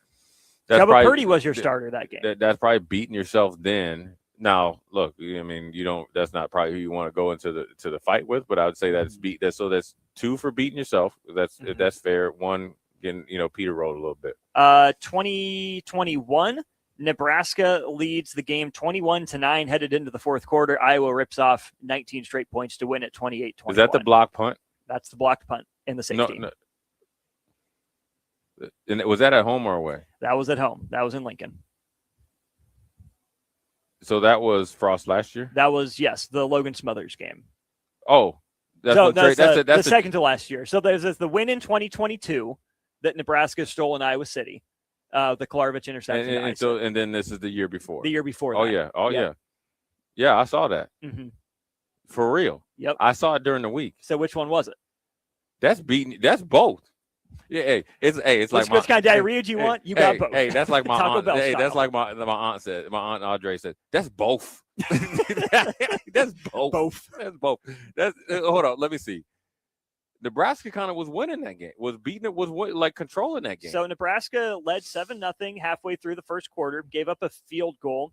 After that, scored a touchdown to make it 14-3, gave up a field goal essentially going into half to make it 14-6. Nebraska scores about 6 minutes left in the third quarter, up 21-6. And then from there, they give up a 36-yard field goal to end the third quarter. To start the fourth quarter, Nebraska's backed up. They go 3 and out, the punt block, like you mentioned. And then they get on a roll. Then I think the next drive or 2 drives later, Smothers has the safety. Then it leads to a field goal on that possession and then a touchdown about 4 minutes later. That's beating yourself. Yeah, that's beating yourself. That's the one that hurts the most. Okay. Right. So because that affected some careers. That affected Logan Smothers long term, and obviously Frost as well. That game, Nebraska 43 rushes, 129 yards, but 3 touchdowns. Nebraska turned it over twice in that game. Here's the thing, though: Iowa fumbled 3 times in that game, only lost 1 of them. Yeah, I remember that game. But Nebraska was doing the dang thing on the ground efficiently for what they had going on with Logan starting that first game. Yeah. 2020 COVID year, Nebraska loses 26-20. They give up a pair of field goals in the fourth quarter, one to start the fourth, and then another one about halfway through. Nebraska doesn't score for the final, let me do some math, 27 minutes of the game. Okay, and that's the hand clap game. That's the hand clap game. With Kurt France said we don't play golf, right? Yep. Right. That's the We're one. just saying golf. Yep. Nebraska Nebraska out-yarded Iowa by 16. Nebraska fumbled 4 times. So lost 2 again, of them. so we're that's another one when you beat yourself. So there's only been one game you really got Peter rolled. 2019, Nebraska loses on a walk-off field goal. Nebraska's down 24-10 going into half. Nebraska has a 14-point third quarter where they tie the game up, only to lose then on the walk-off field and goal. that by was Keith at Hunter. remember 3rd and 26. Adrian went out of bounds, and then they got to right. So that's again, I would say Nebraska beat themselves. Is that fair enough?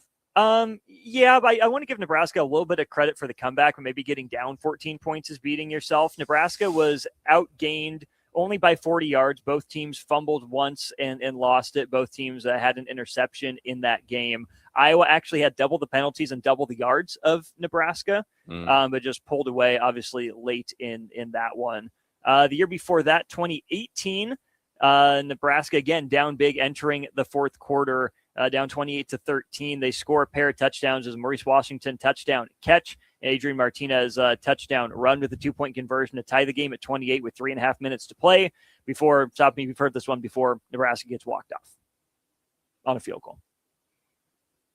Only 1 turnover, only 3 penalties, only outgained by 19 yards. So Might have just lost that one. Yeah, you know, that's probably just you just weren't good enough. Yeah. Then 2 more to get to here. 2017, you got mollywopped 56-14. You give up 28 points in the third quarter. Was that Mike 14 Riley? Points in the fourth. This would have been the end of Riley's year. Yeah. Yes. Yeah, you got blown out. And then 2016, of course, that was a really good year for Iowa as well. 40-10, Iowa beats Nebraska. Yeah. You got manhandled. So that's 3. Yeah, 3 times you got rolled. It was 3 times you got rolled, and 5 times that you beat yourself? 5+, yeah. And then there's one game that you won. Yeah. So I mean, you know. Oh, that doesn't count 2015, the year before that really good Iowa team that Nebraska was close with. Yeah. Played them as good as anybody. And then Iowa gets mollywopped by Stanford in the Rose Bowl. Right. Yeah. So it's, you know, there's one thing, you can be so close yet so far. And so you got to really dive into details on what is it win or what is it that allows you to, you know, let go of the rope when you're playing a team like Iowa. Text line 402-464-5685. Rosebud says, getting beat up is worse because they look like the better team. Beating ourselves is hard to watch, but at least it means it was a close game as we went through there, Rosebud. Not necessarily getting beat up. I just turn the game off and don't even watch. Chris says, hearing all those games makes me want to throw up. Virginia Pirate says something, the Ferentz quote about we just wait for them to mess up, right? You can see that in the way that Iowa's played against Nebraska, Illinois played against Nebraska, Peak Wisconsin played against Nebraska. Minnesota, obviously, if I didn't mention that. I think Northwestern under Fitzgerald falls into that category It did at the time. And that feels horrible. If the other team isn't taking you seriously enough or respecting you enough to even say, oh, yeah, we're going to have to play well to beat them. If their internal, which they'll say publicly, but if their internal messaging is stay in the fight, wait for these guys to beat themselves, they're always going to do the song and dance. Oh, it's a good team. We have to play our best, whatever, to beat them. Sure, yeah. But that only goes so far. You have to say that. You don't have to, but you typically will say that until the internal messaging in Iowa City, in MSP, in Evanston, in Champaign, in Madison, et cetera, is, guys, we got to focus up. It's Nebraska week. Guys, we got to be buttoned up. That's when you know you'll have your respect back. Yeah, and the thing is, like, when you look at Iowa and obviously Wisconsin, obviously a little bit different right now, and any team like that fits that along that script that you talked about, you know, Wisconsin probably, especially back when Bo was there, probably beat us up the most. I mean, we got to think when they were, you know, a couple of record-setting, you know, games. Mm-hmm. And so really where Nebraska's at, you know, talent-wise, and it should be the expectation is now, you know, by the, I guess, the look test, you know, they don't turn it over at the same clip, and the penalties for the most part are there's something that's been, you know, emphasized over there. So that's kind of, I wouldn't say it's fully remedied, but it's obviously being, you know, treated as a very, very important subject that they've worked on and they've gotten better at it, right? Mm-hmm. You know, the proof is in the pudding. So with that being said, with our talent, now we got to start beating them on a consistent basis, because if you have all the way back to even you say 2015, and that was Iowa's best team, they hung up the banner for going up there and finish. They were like the greatest second place team of all time. Is that, now you know exactly where you're at. And so when you look at it, 5 or 6 where you beat yourself, 3 games where you got in that, and that's probably like a special few classes for Iowa where they really got after Nebraska. And obviously with Nice Mike here, the culture was not there that bred toughness. Yeah. And he already was out the door after Minnesota's quarterback that had never played became the Big Ten Player of the Week. And I think Nebraska was like 4 or 5 weeks in a row Big Ten Player of the Week. Iowa was next. It was like, why not? So when you look at it, and it's not to make it any better, but also to be realistic about it, because it's no different when I used to get on the post-game show or like even during the week. It's like, look, all interceptions aren't created equal. Like, I could throw my own interceptions where I bust a coverage or bust a read, but if you bust a route, they're still busting me up. And so that's no different when you look at the losses. You got to really dive into the details, how and when you lost, what goes into it. So then therefore you are ready for those situations when you become coach in your tenure. Now, the hard part at Nebraska, when it goes to this top 25 or losing to Iowa or not beating teams or not, like Minnesota, where realistically you're thinking like we shouldn't have that hard of a time for it. Yeah, they got good teams. It should be the flip. Yeah, they'll compete with us, but we're going to be the bigger and better, more talented team and the better coached and better well-oiled machine. So when you think about that type of stuff, you really got to look at it and dive into those details on how, when you lost those games, because it's important to do so when you're trying to make moves on a consistent basis. And, the one bad thing, or I guess the bad thing at Nebraska, since this has been happening for maybe at the end of Bo, I guess let's just say that. I don't really think it's dozen years or so, right? Because he's won, games, and maybe like after the first year of Nice Mike, is that when you become the coach in Nebraska, you do take on all the liability and debt of coaches before.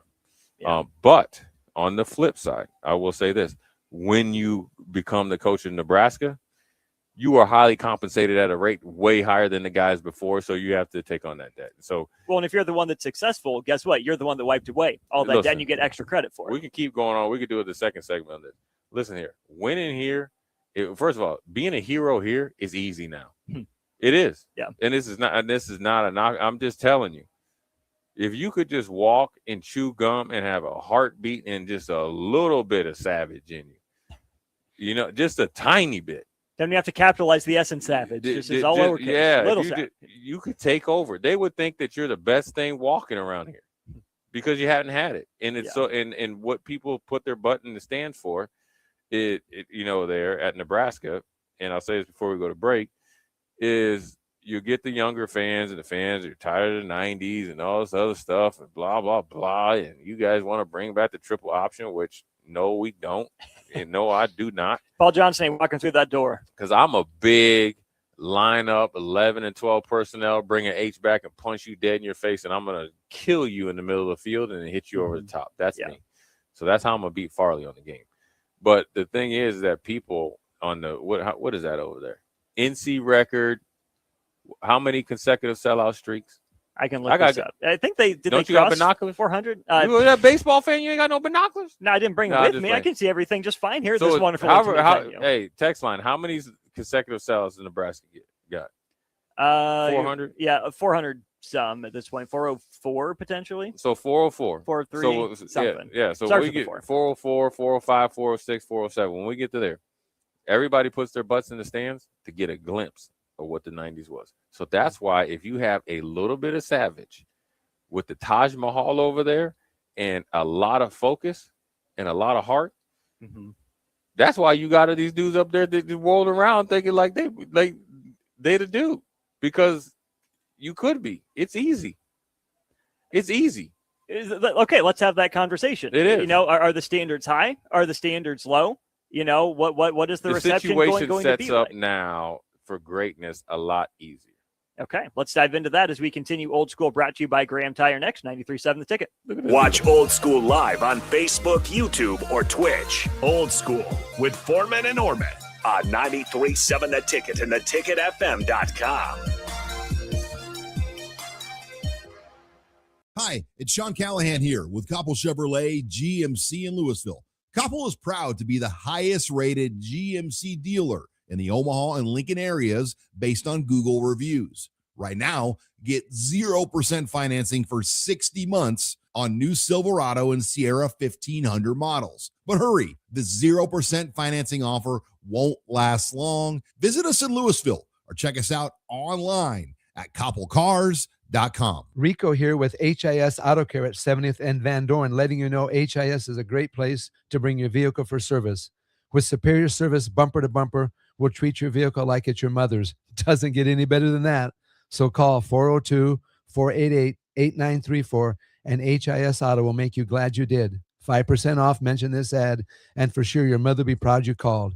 402-488-8934, HIS Auto Care, 70th and Van Dorn. God bless you. Looking for the ultimate game day spot? Arbor Axe House has everything you need. Axe throwing, cold beers, and the big game. Whether you're celebrating a win or talking trash with friends, nothing beats the rush of sticking an axe while cheering on your favorite team. Perfect for bullseye beginners and seasoned pros. Our axe throwing experts keep the fun going and the drinks flowing. Step up to the plate at Arbor Axe House. Book a lane at arboraxe.com or call 402-802-9696. Arbor Axe House on the corner of N Street and Antelope Valley. At Schwezo Construction, safety isn't just a policy, it's a promise. Build with us.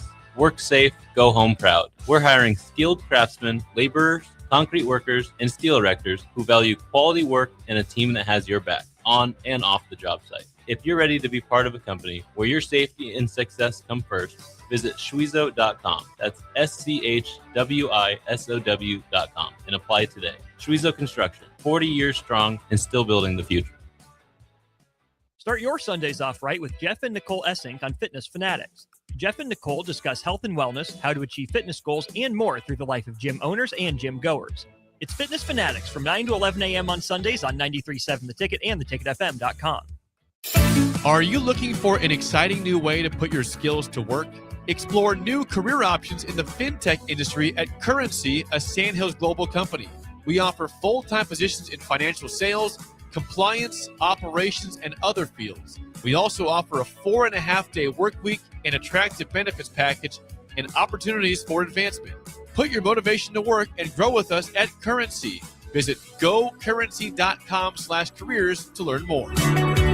Building a new home can be a challenge, a lot of big choices. With our Remington homes, we have designed 15 different floor plans that appeal to a wide range of people. Bob Benish of Aspen Builders, talking about Remington Homes, which makes the home building process easier. People really enjoy being able to go to our website, which is remingtonlincoln.com, pick a plan, pick a price point, go through and build it yourself. You have a lot of options, whether you want granite, painted trim, wood floors, more stone, all options with our Remington homes. People do not want to be married to their house payment. You're able to get what you really want in a home for a great price with very limited stress. And that's what Remington homes are all about. Home building is easier with a Remington home from Aspen Builders at 423-6811. Online at remingtonlincoln.com. remingtonlincoln.com. Your line just went down. Production stopped. A supervisor wants answers. And someone's digging through a binder for the maintenance history. Every one of those minutes costs money. And most of the time, that breakdown could have been prevented.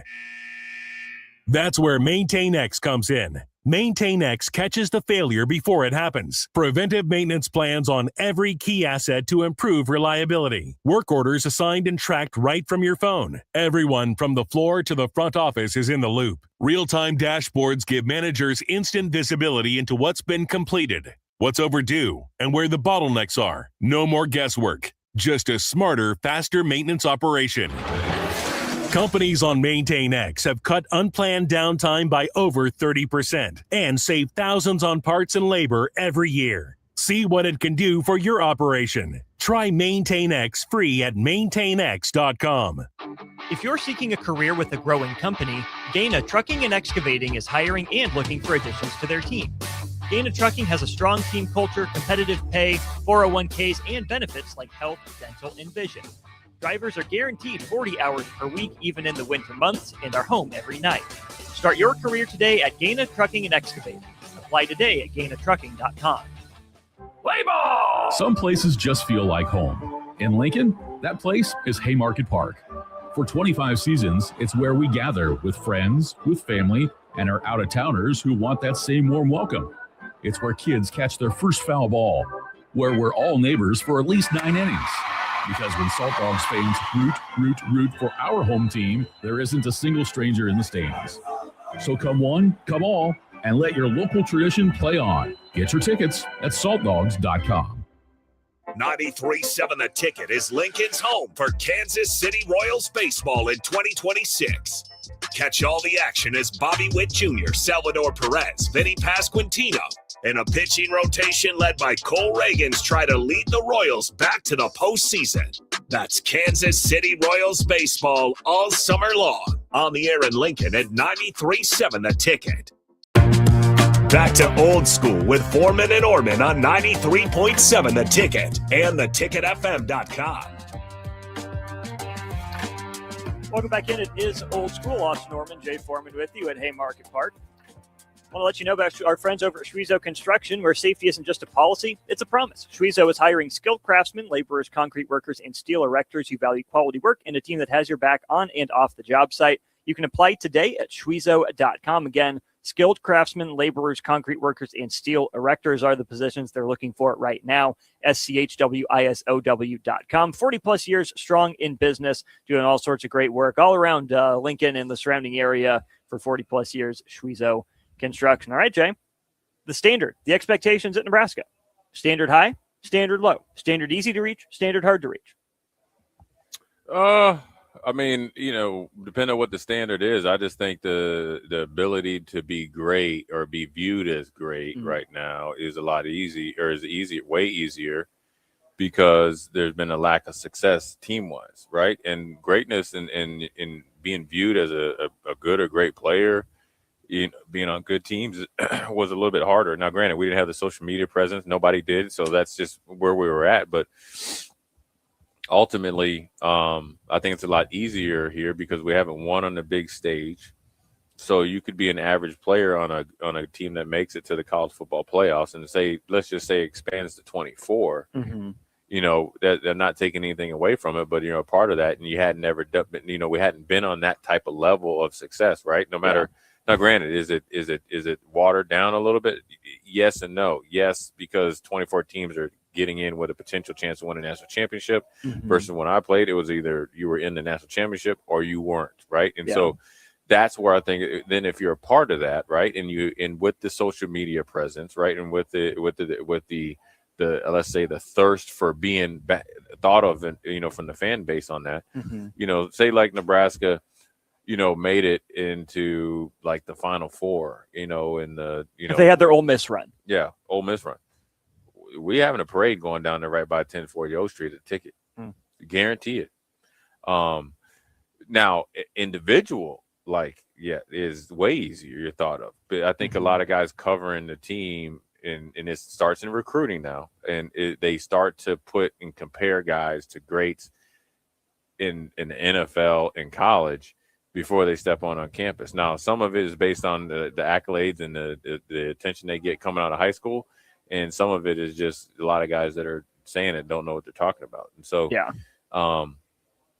and also, look where Nebraska's at, and you haven't had sustained success like you've had in, a long time ago, which kind of sometimes gets loses the respect that it deserves, right? In the luster of it.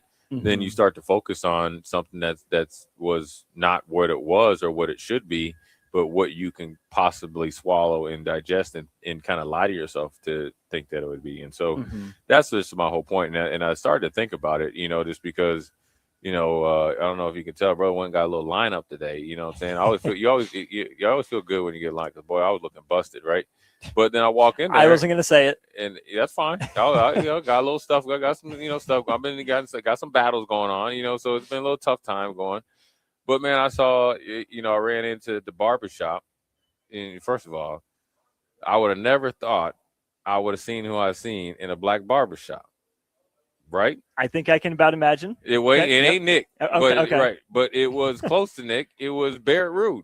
How about that? Yeah, he's back, and it was great. Got to Nice. talk to him, and Barrett's a great. I mean, his dad Tom's great, and Barrett's great, and Barrett's just always just a brotherly family. Yeah, and we were, he was on the Lighthouse board with me, and then obviously he went on to coach and stuff like that, and he was great, and always will, lend his time when he's back to the Lighthouse. So obviously Barrett's as great a player as he is, he's a better dude, right? But I'm thinking like, Barrett was a dude when he played, right? Now he came in. I think he started as a freshman, played a lot as a freshman. I think he still is the all-time leading tackler at Nebraska. But if you get guys that have a good year here, they ain't thinking about the guy like Barrett Ruud. Now, granted, they'll think heavily about Levante David because he just retired from the NFL and he's going into the Nebraska Hall of Fame this year, and he's more recently playing. But before Levante, that was down at Tampa, there was Barrett. And he was a bad dude. So that just made me start to think like, how easy it is right now. And this isn't about Levante. I'm just talking about if I was a transfer portal guy or, a running back coming in. Now, granted, I don't think he's going to come in and like, leapfrog the guy from Penn State coming in and leapfrog like Amir and Emmett and Amon and LP. But you can get a lot of accolades that you normally might not get. You know what I'm saying? And so, because you got to think we had guys that, like a Clinton Childs and even like you can, like a Damon Benninger or something like that, were rushing for like 500 or 600 yards. Was like the third or fourth leading rusher, right? You come here and do 500 or 600 yards this year and say you win 6 or 7 games. You're like, oh, we got it solved. Hey, breakout season next year. Watch out for this guy. This dude, he might have 1,800 yards. And I just think if I was a portal guy, right, and say if I was recruiting Austin or if I was recruiting myself, I say, look, man, this is a land opportunity, and if you're good and you decide you want to be great with all the stuff that we are able to provide for you, and you take a hold of it, not only in your individual play, but then you bring people along with you, you'll be amongst the greats, and it's twofold.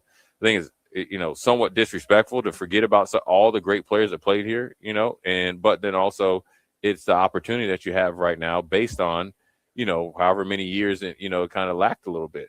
So if I'm a player getting ready for camp here in 2 weeks or 3 weeks or whatever, I'm thinking this isn't just about this year. It should be a foregone conclusion in your mind. I'm balling out this year, right? We're balling out this year because we put the work in and this is what we're going to do. You're thinking like if you're, obviously NIL and pay for play is huge, but man, you could really set yourself up for not only for the next however many years you're here, but years afterwards. So. Oh, for sure. I'm not going to put any individual players on blast, but I've said something very similar to you in terms of, he was fine at Nebraska, but wasn't great, wasn't elite. Just because he's the best you have doesn't mean he's the best, and that's where Nebraska needs to get to more players being placed on all conference lists, right? That's just one of the next first steps. I'm not even talking about all American lists necessarily. Just start with all conference, right? Beyond honorable mention, right? Can you be arguably the best player at your position in the conference? One player on Nebraska's team. Can you be second team all Big Ten, and have guys on that list at least somewhat consistently? I think the same thing could go for coaches, right? The next Bo Pelini, right? The guy that takes Nebraska from the 5-7 purgatory that they're in now to consistently 9 and 3 wins or whatever, right? And throw in like 11 win and 8, and it averages out to like that, I mean, the reception for that coach is going to be a lot different. Not going to say that it's going to be, the ultimate success by any means, but I do think, to your point, success is viewed differently for better or worse these days, in large part due to the college football playoff that Nebraska has yet to feature in the college football playoff top 25 rankings. That's abysmal, given that the system's been around for a decade. You haven't even featured in the rankings at that point, haven't gotten there. If you have, it's been for a week. You pop in and then you pop right back out. And you've been in the AP poll, early-ish mid-season, but haven't sustained that or stuck there, obviously. And the bar has changed. Where the bar has changed. What qualifies as success has changed because of the playoff. To your point, it's harder to be championship or bust for every team every year in a playoff system, just because of the randomness of the game, the nature of the game, just how brackets work and all that. When you have one game for all the marbles, that's a different mindset, than, hey, if we're going to win a championship, we got to get through 4 rounds, or 3 rounds with a bye. We just got to get in the dance, take our chances and get a good draw home, or, whether you can get a home game, because, we talked about some, we saw that one year where the teams that got the home team or home game didn't play well, or the week off. We saw what Ohio State did to Oregon the second time around out on the West Coast. You got the brakes beat off you. You got flat out embarrassed, and then you had to go back to the drawing board, and you got a step further this year, and then you got broke off again this year. So, that's it. It's not like, look, the people say you're hating, that's not it. It's being realistic. It's a lot easier to be viewed at a higher light just because of the expansion of it. And it's just so different too, because we can't take anything away from the run in the 90s, the championships you guys won, because putting everything into one game, a lot of randomness can happen, right? All the preparation you do, one illness, one injury, whatever it is, it all goes out the window. And you guys, those teams, any team that won a champion, maybe not any team, but the vast majority of the teams that won a championship in the BCS era or the voting era and before deserve their credit, deserve their flowers for winning a championship the way they did in the era that they did.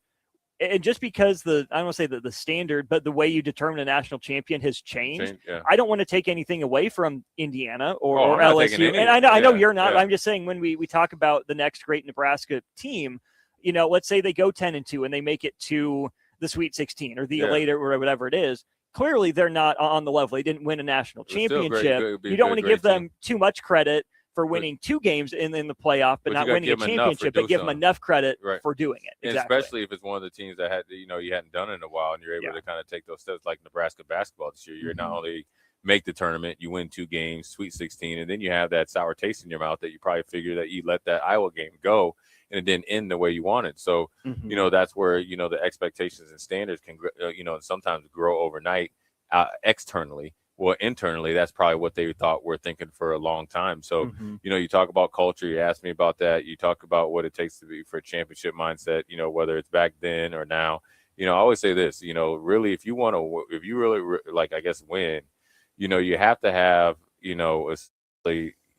listen, every national champion that's ever been a national champion have the Nebraska 1990s mindset, because Nebraska's 1990 mindset had all the championship teams prior to it. Like, it doesn't matter where it's for, right? So it's built on, the core values of obviously, you got to be physical, you got to be mentally tough, you can't turn the ball over, you got to stop the run and run the ball, all that. Winning football is winning football. Winning football always has been, always. And sure, there's some that more important than other, but obviously that's what we were able to do. Now, sure, we had great players and great coaches, but more or less that what develops off of the core values is that mindset. And yes, it was different. So when we trained, we knew there was no room for error, right? So when in the 94 team, before I got here, because we weren't able to early enroll, right, in January, these guys had that 1993 hose job of the Florida State game in the back of their mind. Yeah. Right? So then we were able to beat Miami in 94. 95, we were like, oh, we want to validate what we're doing. Not only we validated, it's arguably one of the top 2 teams that ever played, step on the field, to play college football. Yeah. And then 1996, you talked about things that can happen. We're on the way to win 3 in a row potentially, or play for it. We get the flu through the team. Well, guess what? It flew through the team. It flew through the team, right? And we just ran out of gas, and we got beat by a team that was it can happen that day against Texas, right? And then we come back in 97 on a day like today. I talk about the workouts with like Jason and Grant and everybody on our defense, and trying to acclimate young players in the defensive backfield, Ralph Brown, Mike Brown, that had potential but haven't been, really, really consistent players. There was a few special workouts over there where you really push people past the breaking point. So then, therefore, when we got in 1997, we broke everybody. Yeah, literally, physically and mentally. And so, it's always inspired by something. But ultimately, in this day and age, you got to have a little bit of I guess around here, 90s mindset with the ability to function in this version of college football. Yeah. And it can be done. It really can. Because football is always going to be the same, and college football is drastically different than the pros. I talk about it all the time. In the pros, you better eliminate the explosive pass plays because it's a quarterback-driven league. Yeah. It is based on quarterback play. It doesn't matter if he's on a rookie contract or on a second contract or on the big boy contract or on the fourth one. It is driven by quarterback play. Yeah. It is driven by skill position. In college, it's built on the offensive and defensive line to be able to stop the run and obviously run the ball effectively because everything else is set up off of that. You made the Nebraska basketball reference in there. Let's go ahead and talk about that when it comes to standard and expectation. Have some stuff I want to talk about with Nebraska basketball tomorrow. That you got coming up. And so let's go ahead and get into that, and we'll probably do the bigger discussion tomorrow when we have a little bit more time to flesh it out. But standard expectations, Nebraska basketball coming off of last year in reference to what you were talking about with football. He's Jay Foreman. I'm Austin Norman. We'll wrap up Hour 2 of Old School next. You're listening to Old School with Jay Foreman and Austin Orman. Download the mobile app and listen wherever you are on 93.7 The Ticket and theticketfm.com. Nevco is hiring CDL drivers for Ready Mixed Concrete in Lincoln and Palmyra. Ready Mixed offers great pay, medical and retirement benefits, paid time off, and they cover the cost of CDL training. Apply with Ready Mixed Concrete today to be eligible for a $2,500 hiring bonus. From Nevco's beginning in 1908, it's the employees that have formed the company's solid foundation. Start your career today with Ready Mixed Concrete. Visit NevcoInc.com. That's NEBCOINC.com. Hi, it's Sean Callahan here with Koppel Chevrolet GMC in Louisville. Koppel is proud to be the highest rated GMC dealer in the Omaha and Lincoln areas based on Google reviews. Right now, get 0% financing for 60 months on new Silverado and Sierra 1500 models. But hurry, the 0% financing offer won't last long. Visit us in Louisville or check us out online at koppelcars.com. Your line just went down. Production stopped. A supervisor wants answers, and someone's digging through a binder for the maintenance history. Every one of those minutes costs money, and most of the time, that breakdown could have been prevented. That's where MaintainX comes in. MaintainX catches the failure before it happens. Preventive maintenance plans on every key asset to improve reliability. Work orders assigned and tracked right from your phone. Everyone from the floor to the front office is in the loop. Real-time dashboards give managers instant visibility into what's been completed, what's overdue, and where the bottlenecks are. No more guesswork. Just a smarter, faster maintenance operation. Companies on MaintainX have cut unplanned downtime by over 30% and saved thousands on parts and labor every year. See what it can do for your operation. Try MaintainX free at maintainx.com. Are you looking for an exciting new way to put your skills to work? Explore new career options in the fintech industry at Currency, a Sandhills Global company.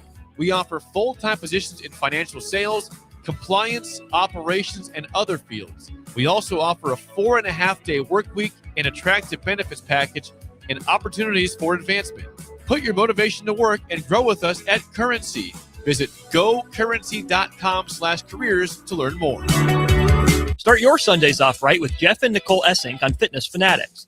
Jeff and Nicole discuss health and wellness, how to achieve fitness goals, and more through the life of gym owners and gym goers.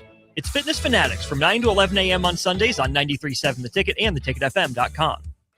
Here's your updated 93.7 The Ticket forecast, sponsored by John Henry's Plumbing, Heating, AC, and Electrical. Slight chance of thunderstorms this afternoon, otherwise cloudy skies expected. High temperatures reach up to 86. Easterly winds 5 to 10 miles per hour.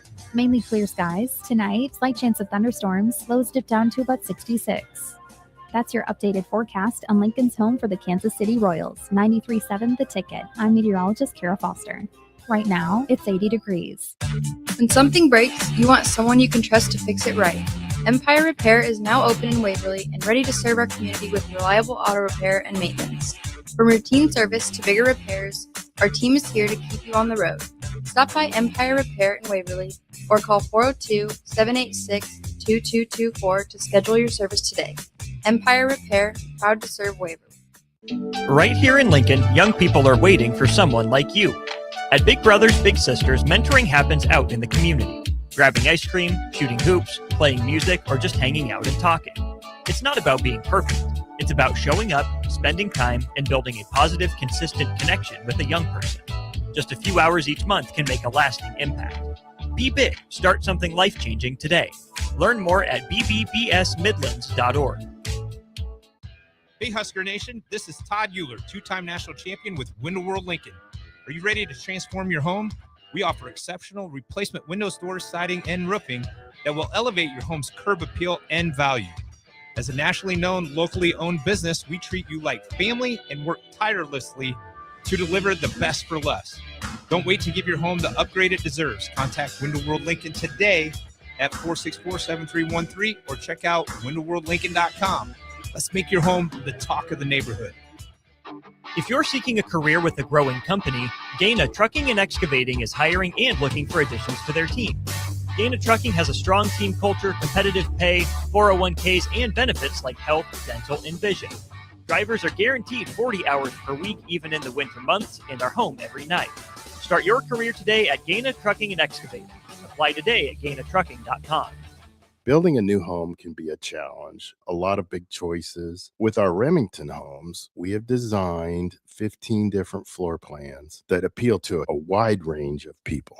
Bob Benish of Aspen Builders, talking about Remington Homes, which makes the home building process easier. People really enjoy being able to go to our website, which is remingtonlincoln.com, pick a plan, pick a price point, go through and build it yourself. You have a lot of options, whether you want granite, painted trim, wood floors, more stone, all options with our Remington homes. People do not want to be married to their house payment. You're able to get what you really want in a home for a great price with very limited stress. And that's what Remington homes are all about. Home building is easier with a Remington home from Aspen Builders at 423-6811. Online at remingtonlincoln.com. remingtonlincoln.com. Back to old school with Foreman and Orman on 93.7 The Ticket and theticketfm.com. That's right. Welcome back in. A short segment wrapping up hour 2 of Old School. Show is always brought to you by Graham Tire. He's Jay Foreman. I'm Austin Orman. Jay, you mentioned the standard, the Nebraska basketball, not apples to apples comparison, obviously, but we know the historic season that Nebraska men's basketball had, the school record win streak that was the nation's longest for a while, the top 10 wins at home and challenges on the road, certainly. And then, of course, the first tournament win over Troy, arguably the game of the tournament, at least for a while in Nebraska, Vandy, and a hard-fought game against Iowa as well. Well, after the season, Nebraska got Sweet 16 rings. You know, all the players got those. On the one hand, cool. Hey, you made history. Absolutely. Live it up. You deserve it. On the other hand, really? Sweet 16? A ring for that? I know they got rings. You made it? I only know this is real because Connor Segan posted a vlog about it. And I remembered hearing something about it. I wasn't sure it was real, but Nebraska got rings for making the Sweet 16. Love it. Good for them. Not going to knock it. Not sure if it's what I would have done necessarily because, again, if they make the Elite Eight, sure, they'll get rings. Make a Final Four, sure, they'll get rings for the Nebraska standard. But to me, rings are for champions. If you want to stretch it out to Final Four, fine. But okay, now you know the Sweet 16 ring. What came next? You lost to your bitter rival. Yeah. You lost to a first-year head coach that you had on the ropes. You had down. You had control of that game. And again, you made history. That's deserving of a spot. I understand a banner if you're going to put, second weekend appearances up there or Final Four appearances up there on a banner in PBA, go for it. I just think rings are for champions, and if you want some carrot out there on the stick to keep the team going, yeah, you had a great year. You're going to carry that with you, the memories, the friendships, the relationships, the skills for the rest of your life. But you also fell short. Yeah. That's the reality. Yeah. I think you reset everything this year. I think you actually kind of soft reset it even the previous year. Mm-hmm. And so it's got to be onward, upwards. I think you can still have a great team and maybe, lose in the round of 32. I think it now becomes how you go about your daily business. I think that standard has definitely changed. And as long as they do that, they will always be in the hunt and be a really good team. So, I'm not much for the rings thing and stuff like that. But obviously when you make history, I think you make an exception. It was a special team and a special year. So you got to give them credit for that. And obviously Fred, I think, is a special coach in the way that they've done things as a staff and stuff. And so I understand, why the outcome for the season. Where was it at? But then ultimately, I understand why they were getting rings. But in the future, that shouldn't be celebrated. I think when you first do it, it's kind of treated as a championship, especially around here in basketball. And so we'll see how they handle their business here moving forward. I know we have a lot to get to in hour 3. I might bring us back with a question from the text line, if you're okay with that. Yeah, it might be worth getting into. So let's go ahead and go to break here. Good stuff from our Sartor Hamann Jewelers text line. I'll set Jay up to answer your questions when we get back to Old School, brought to you by Graham Tire. Watch Old School live on Facebook, YouTube, or Twitch. Old School with Foreman and Orman on 93.7 The Ticket and theticketfm.com. Start your Sundays off right with Jeff and Nicole Essink on Fitness Fanatics. Jeff and Nicole discuss health and wellness, how to achieve fitness goals, and more through the life of gym owners and gym goers. It's Fitness Fanatics from 9 to 11 a.m. on Sundays on 93.7 The Ticket and theticketfm.com. If you're seeking a career with a growing company, Dana Trucking and Excavating is hiring and looking for additions to their team. Dana Trucking has a strong team culture, competitive pay, 401ks, and benefits like health, dental, and vision. Drivers are guaranteed 40 hours per week, even in the winter months, and are home every night. Start your career today at Gaina Trucking and Excavating. Apply today at GainaTrucking.com.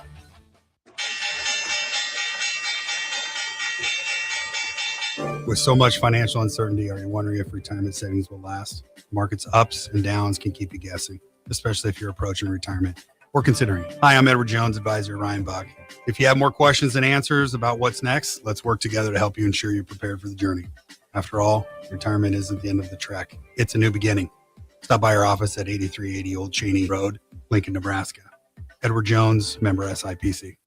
Nebco is hiring CDL drivers for Ready Mixed Concrete in Lincoln and Palmyra. Ready Mixed offers great pay, medical and retirement benefits, paid time off, and they cover the cost of CDL training. Apply with Ready Mixed Concrete today to be eligible for a $2,500 hiring bonus. From Nebco's beginning in 1908, it's the employees that have formed the company's solid foundation. Start your career today with Ready Mixed Concrete. Visit nebcoinc.com. That's NEBCOINC.com.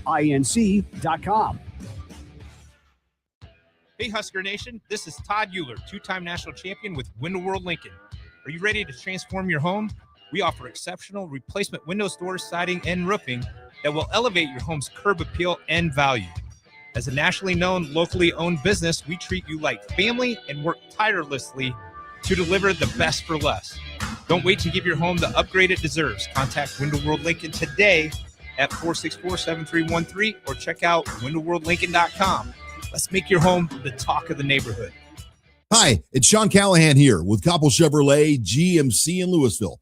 Koppel is proud to be the highest rated GMC dealer in the Omaha and Lincoln areas based on Google reviews. Right now, get 0% financing for 60 months on new Silverado and Sierra 1500 models. But hurry, the 0% financing offer won't last long. Visit us in Louisville or check us out online at koppelcars.com.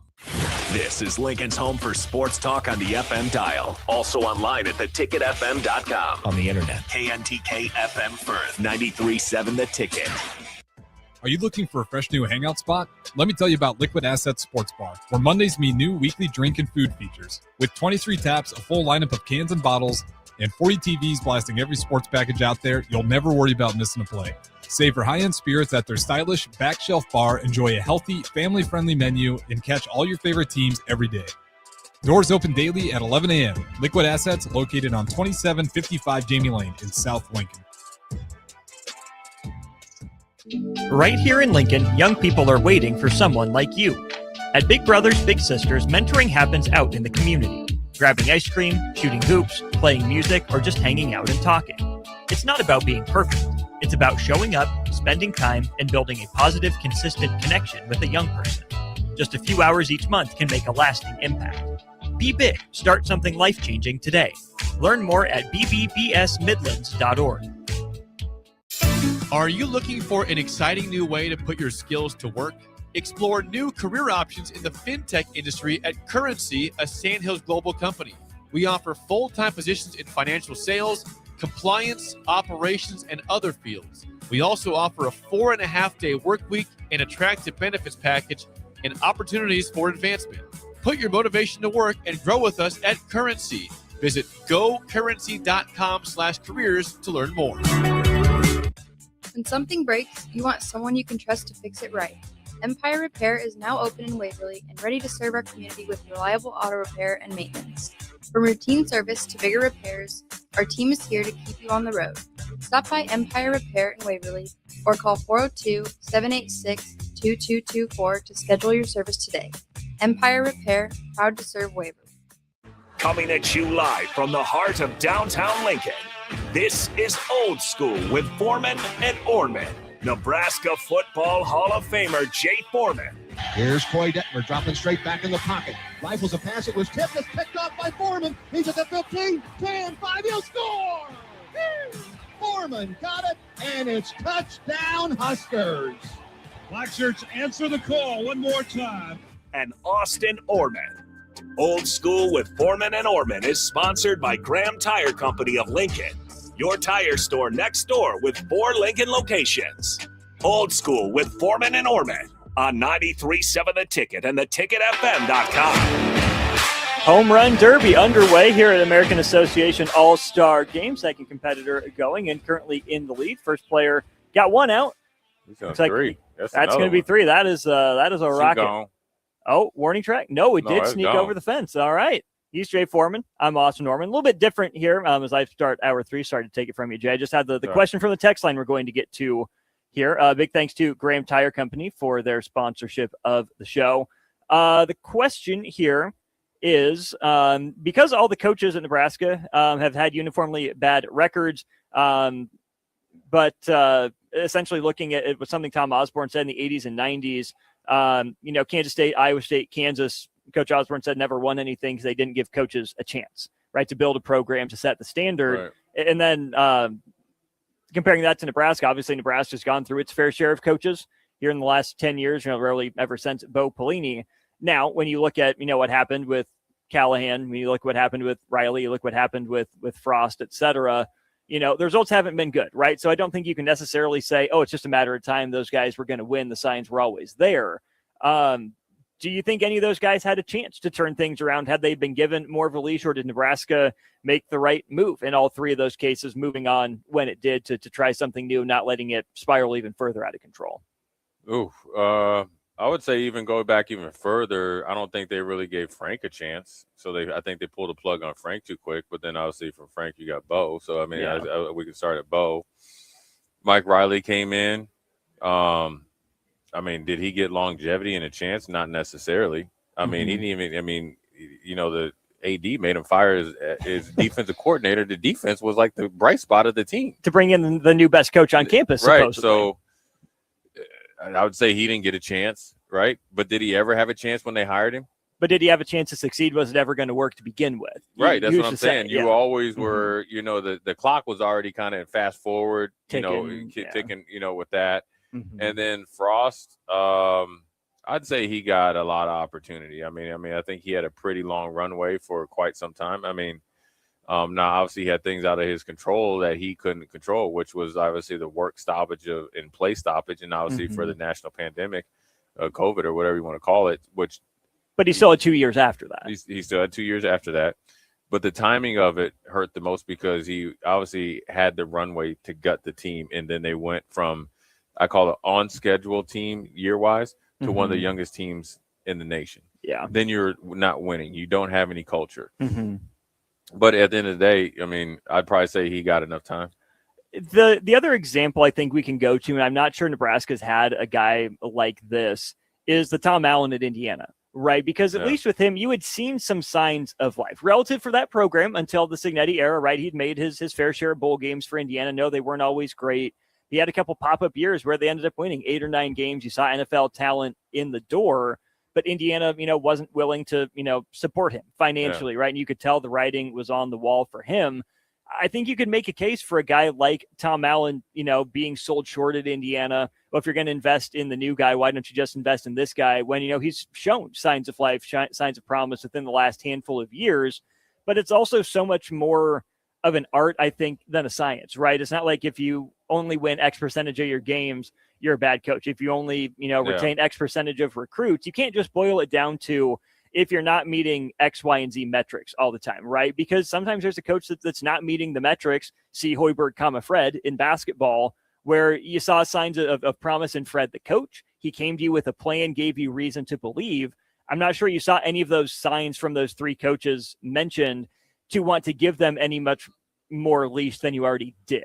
Yeah, I mean, that's a great point there. I mean, I think obviously Fred had, I would say he was the man with the plan, and obviously I think he had earned enough trust, and obviously, his reputation and obviously recent success allowed him to get that leeway to execute it. And then he went out and actively participated. Oh, there's a moonshot. Yeah, that was a launch angle like a mug on that one. He Holy hit it out of the park. smokes, parking lot. Woo!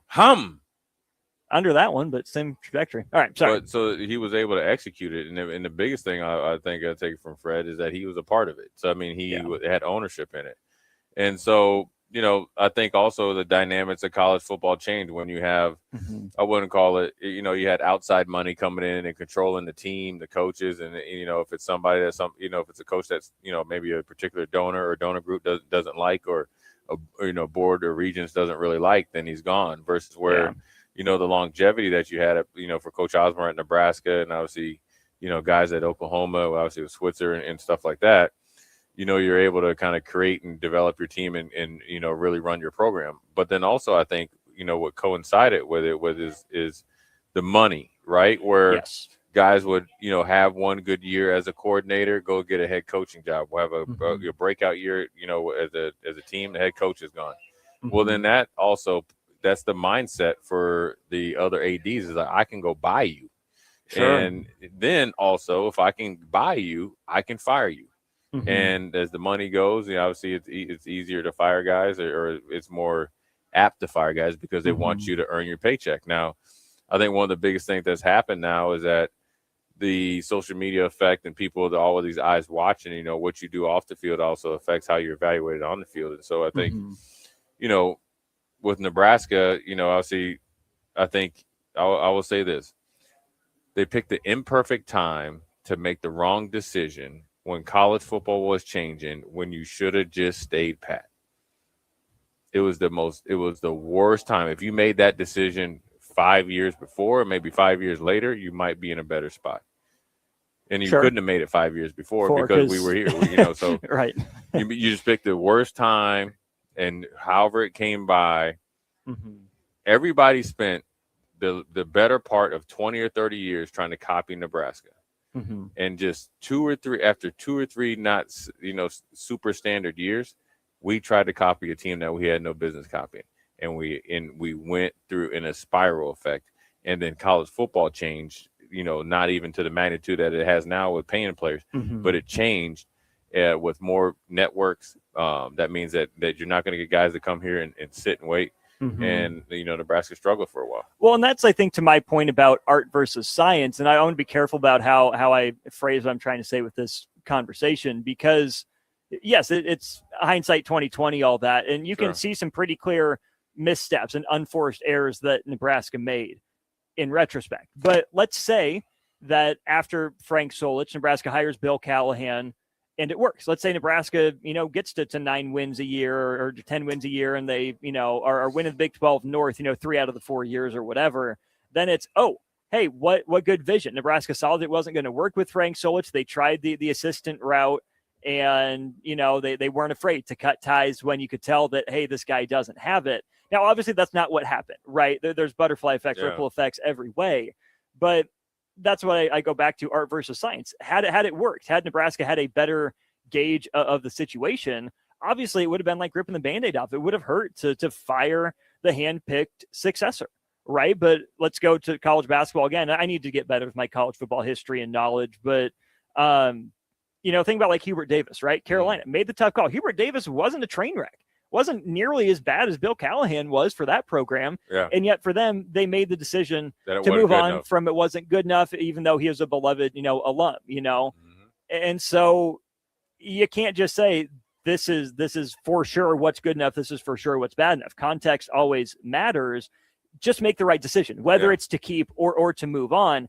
It's the get it right business. And Nebraska hasn't at the end of the day. Right. And I think sometimes, one of the things that's happened at Nebraska in the past is that, I always say they got, resume pimps. And Sure. the agents, Mhm. kind of send in a resume perfect for Nebraska, and then they were, sometimes some of the coaches weren't nowhere near what you needed. I mean, you got to think, Mhm. I guess we can ask the text line.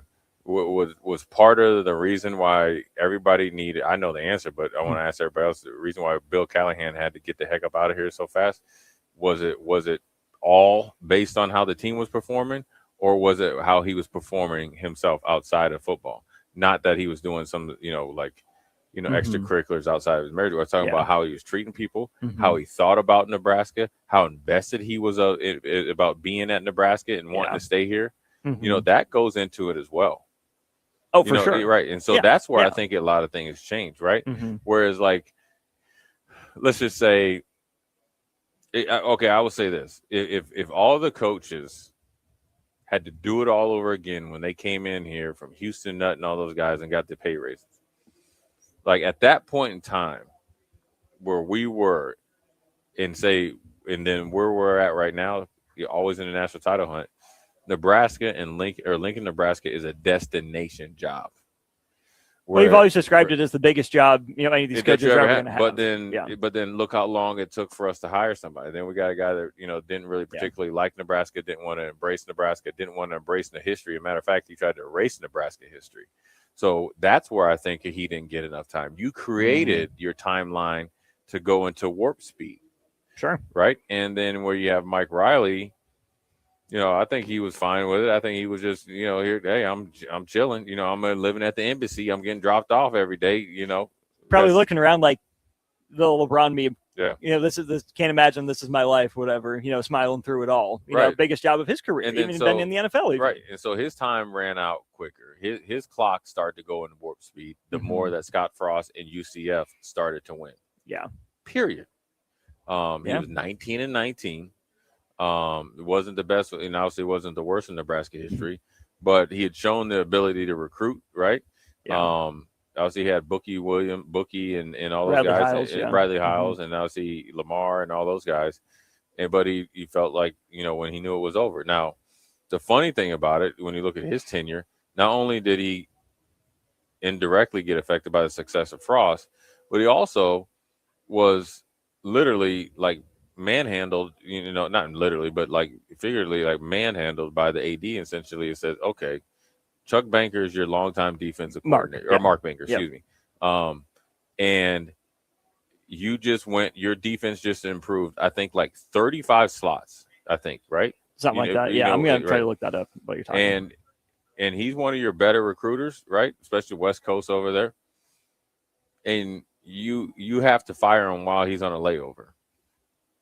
And that's the part of the team that made it.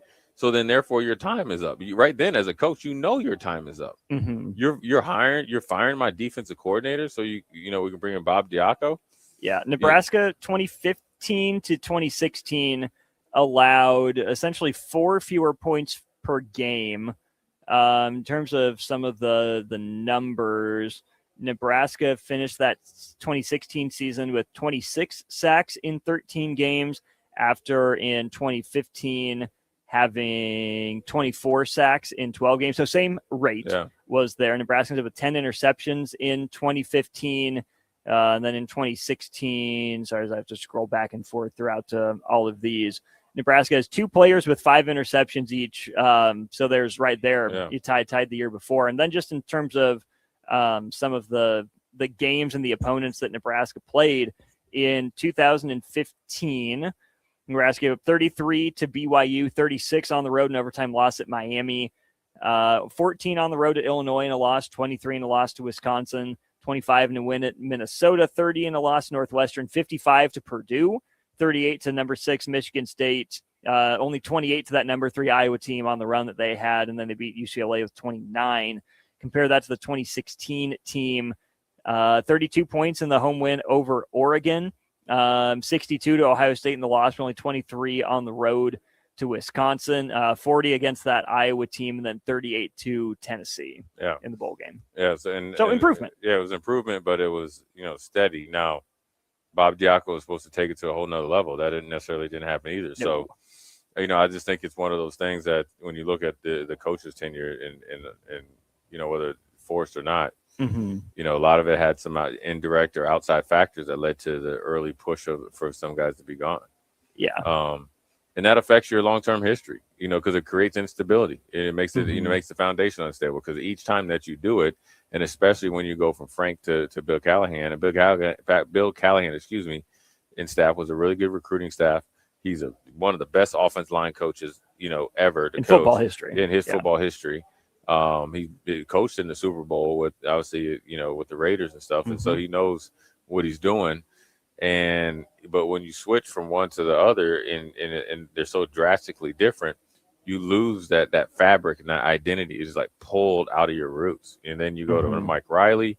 We're trying to, patch it up real quick, a 24-hour Band-Aid, and we need to get some stitches if you want an analogy. Then we bring in Frost, and then, all hell breaks loose. And now we're on the men here with Matt Rhule. So it can go by quick. We just talked 4 coaches over a significant amount of time. But also when you had some winning there after Bo kind of, that last hiccup with Callahan, he took it over consistent all the way through 63 wins.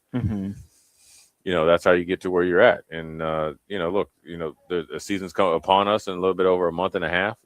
September 5th is Nebraska's first game, 11 a.m. That's got to be the main focus, and that's 1 or 12. And then you got to try to go 12-0. And, the mindset that they approach it with is going to, probably pay, is going to be the biggest determinant factor. Yeah. And, that's controllable by the players. It's probably maybe, fostered by the, the head coach, but the players have got to take ownership of it. And if they do so, and everybody kind of really dives into it, they'll be just fine. A couple of texts from our text line. James in Lincoln says, if Callahan would have had an elite defensive coordinator, I believe he could have won a national championship at Nebraska, and then he would have moved on to a head coaching job in the NFL again.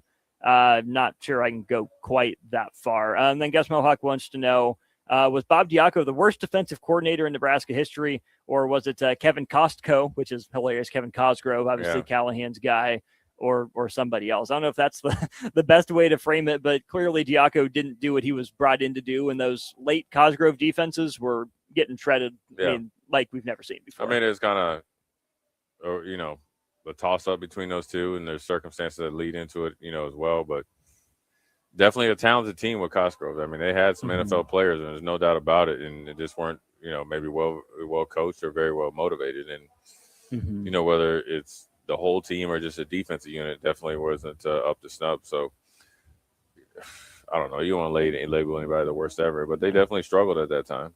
And I'd like to think that they got hired because at some point in time they had potential or success. Not that you're a buddy, but, look, as of right now, the onus is on Coach Oregon and his staff that he's put together.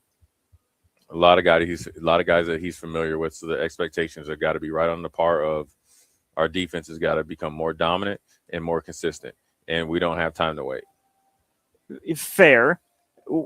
Consistency comes before dominance, probably? Yes, yeah. And then you become consistently dominant after that? You got to be consistent every single game.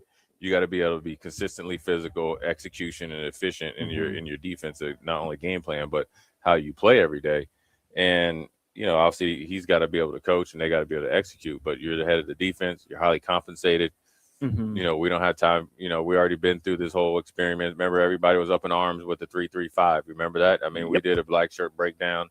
We did a whiteboard Wednesday on what Pittsburgh defense did in order to stop the run in the Big Ten with Tony White. And so we had to deal with that for 3 years. Now we're back to a 4-man front. As soon as the 4-man front maybe have like a bad quarter or two, they're going with the 3-man front. Well, it's just too vanilla, right? So many teams run that they know how to beat it. So what happened to the exotic looks that we had in the 3-3-5 that confused teams? I can hear it right now. Nobody was saying that when they were running counter or USC was running counter up and down the field for about 16 yards a clip. So let alone what Iowa was doing for the last decade. So I think it just comes down to what the players, can and are willing to do, to be better than they were, prior. I mean, it's tough because the coaches are on it, and sure, coaches can be motivating. They can be the ones that, kind of get you to play better. But ultimately, you got to drive your own car. And that means you got to be able to handle your business because you're going to be held accountable for it. Yeah, let's go ahead and loop in a couple of the last conversations we've had across this one, the standard beating yourself versus getting manhandled. I've said it to you. That's been my biggest issue with the Nebraska football defense is that it's been good enough to keep Nebraska in games. It hasn't been good enough to win games. Right? I would argue that Nebraska's defense has been consistent. Generally consistent over the last, let's call it 5 years or so. The defense has kept Nebraska in enough games, but it hasn't been consistent enough through the course of every game to actually take over and go win it, right? If you're shutting a team down for 45 minutes or 50 minutes, why can't you shut it down for 55 or 60, right? And that's been my thing with Nebraska. And yes, it's a tall task, right? The close losses that it suffered to Ohio State, right? Where you just need the defense to put together one more drive. The last time Ohio State was down here, Nebraska scores to take the lead in the fourth quarter, and the defense immediately gives the lead right back. Now it's on the offense to find a way to answer, but if you're the defense, you're the bell cow, you want that challenge, go put together one more drive. You've done it all day. And yes, I know the other guys are on scholarship too. The other team pays its play callers too, but holy smokes, the defense has been right there, right? And whether it's just getting out talented in the end, they're holding on as long as they can before the siege finally breaks and, everyone comes pouring in the walls, what have you. It's just been so frustrating on that aspect because the defense has been, like I said, it's been the best part of the team, but it hasn't been the best. Iowa's defense takes over, wins games over 60 minutes. Georgia's defense takes over, wins games for 60 minutes, et cetera, et cetera, et cetera. That's been my issues. Nebraska hasn't gotten to that point with either unit, but I think specifically the defense. It's been top 25, clearly. It's been top 15 in terms of statistically, but it hasn't made the winning plays. And I'm not even talking about big strip sack, big interception. Hasn't forced a 3-and-out. Hasn't bowed up on 3rd and 4 to get off the field. Completely shut the door. No. Yeah, definitely left the revolving door open. Also, I think part of that, Austin, you need somebody that's got to be able to get to pressure on the quarterback on a consistent basis without having to dial up blitzes. And it's not just one guy, a couple guys for sure. Yeah. And that are dependable. And that kind of goes right along with you're talking about ability to shut the door. Getting the lead and knowing that it's over, and the other team knowing that it's over is a big deal. And it affects how they go about their business, trying to prepare for that week. And so, look, it's at some point in time, I would say this as a player, you get sick and tired of sick and tired. Getting tired of pushed around, thought of as like a scrub, whatever, scrub team. Oh, you played at Nebraska. That doesn't mean anything. You're not very good or whatever it is. You need to go and try to take whatever, is rightfully ours. You got to defend your home turf. You got a ton of home games this year, and so that should work out well. Until November. But the crowd isn't going to be hype until you start making plays. And so, it's been a little bit of a tough ride, and now they're trying to come out of it. And this is a huge year because, last year probably stubbed your toe a little bit. This year you got to get your get back. So what we're going to do is get back on schedule. We're going to go to a break, and then we're going to come back and talk about the Nebraska depth chart, particularly the second level and the D line, and obviously the back end, because whether Damon Caleb Benning making a little bit of a run for playing time, or other guys, or Con and all those guys, you got to really have guys step up, and by the time the season starts, they got to be ready to go. So we'll take a quick break, come back, evaluate the defense. Jay Foreman, Austin Orman, Old School. We'll be right back. You're listening to Old School with Jay Foreman and Austin Orman. Download the mobile app and listen wherever you are on 93.7 The Ticket and theticketfm.com. Are you looking for a fresh new hangout spot? Let me tell you about Liquid Assets Sports Bar, where Mondays mean new weekly drink and food features. With 23 taps, a full lineup of cans and bottles, and 40 TVs blasting every sports package out there, you'll never worry about missing a play. Savor high-end spirits at their stylish back shelf bar, enjoy a healthy, family-friendly menu, and catch all your favorite teams every day. Doors open daily at 11 a.m. Liquid Assets, located on 2755 Jamie Lane in South Lincoln. Are you ready for a new opportunity? Check out Sandhills Global. Join a dynamic team where your skills are valued and your career can soar. We offer full-time positions with a 4.5-day work week, competitive pay, excellent benefits, and a positive work environment. From IT and marketing to sales and finance, we're looking for talented individuals just like you. Apply today at sandhills.jobs and take the first step towards an exciting future. That's sandhills.jobs. Don't wait, apply now. Nebco is hiring CDL drivers for Ready Mixed Concrete in Lincoln and Palmyra. Ready Mixed offers great pay, medical and retirement benefits, paid time off, and they cover the cost of CDL training. Apply with Ready Mixed Concrete today to be eligible for a $2,500 hiring bonus. From Nebco's beginning in 1908, it's the employees that have formed the company's solid foundation. Start your career today with Ready Mixed Concrete. Visit nebcoinc.com. That's NEBCOINC.com. Hey, Husker Nation, this is Todd Euler, two-time national champion with Window World Lincoln. Are you ready to transform your home? We offer exceptional replacement windows, doors, siding, and roofing that will elevate your home's curb appeal and value. As a nationally known, locally owned business, we treat you like family and work tirelessly to deliver the best for less. Don't wait to give your home the upgrade it deserves. Contact Window World Lincoln today at 464-7313 or check out windowworldlincoln.com. Let's make your home the talk of the neighborhood. Sometimes good people make mistakes. When you find yourself in need of an attorney, call Liberty Law Group. The attorneys at Liberty Law Group will defend you in court and protect your freedom to get you the best possible outcome and the justice you deserve. Trust your freedom to Liberty Law Group, the best criminal attorneys in Nebraska and Iowa. Call them today at 877-404-5238. That's 877-404-5238. Or check them out online at libertylawgroup.com. Are you looking for an exciting new way to put your skills to work? Explore new career options in the fintech industry at Currency, a Sandhills Global company. We offer full-time positions in financial sales, compliance, operations, and other fields. We also offer a 4.5-day work week, an attractive benefits package, and opportunities for advancement. Put your motivation to work and grow with us at Currency. Visit gocurrency.com/careers to learn more. At Parkview Animal Hospital in Lincoln, it's not just their professional care that sets them apart, but their warm staff and state-of-the-art facilities. Whether it's for a routine checkup or a comprehensive medical procedure, at Parkview, your pet isn't just another number, but a valued member of their caring family. Visit them at PAHLincoln.com today and in person just south of 14th and Pine Lake Road. Parkview Animal Hospital, your pet, our passion. For happier, healthier, furry friends. Graham Tire presents life's greatest adventures. Okay, buddy, here we go. Just keep your eye on the ball.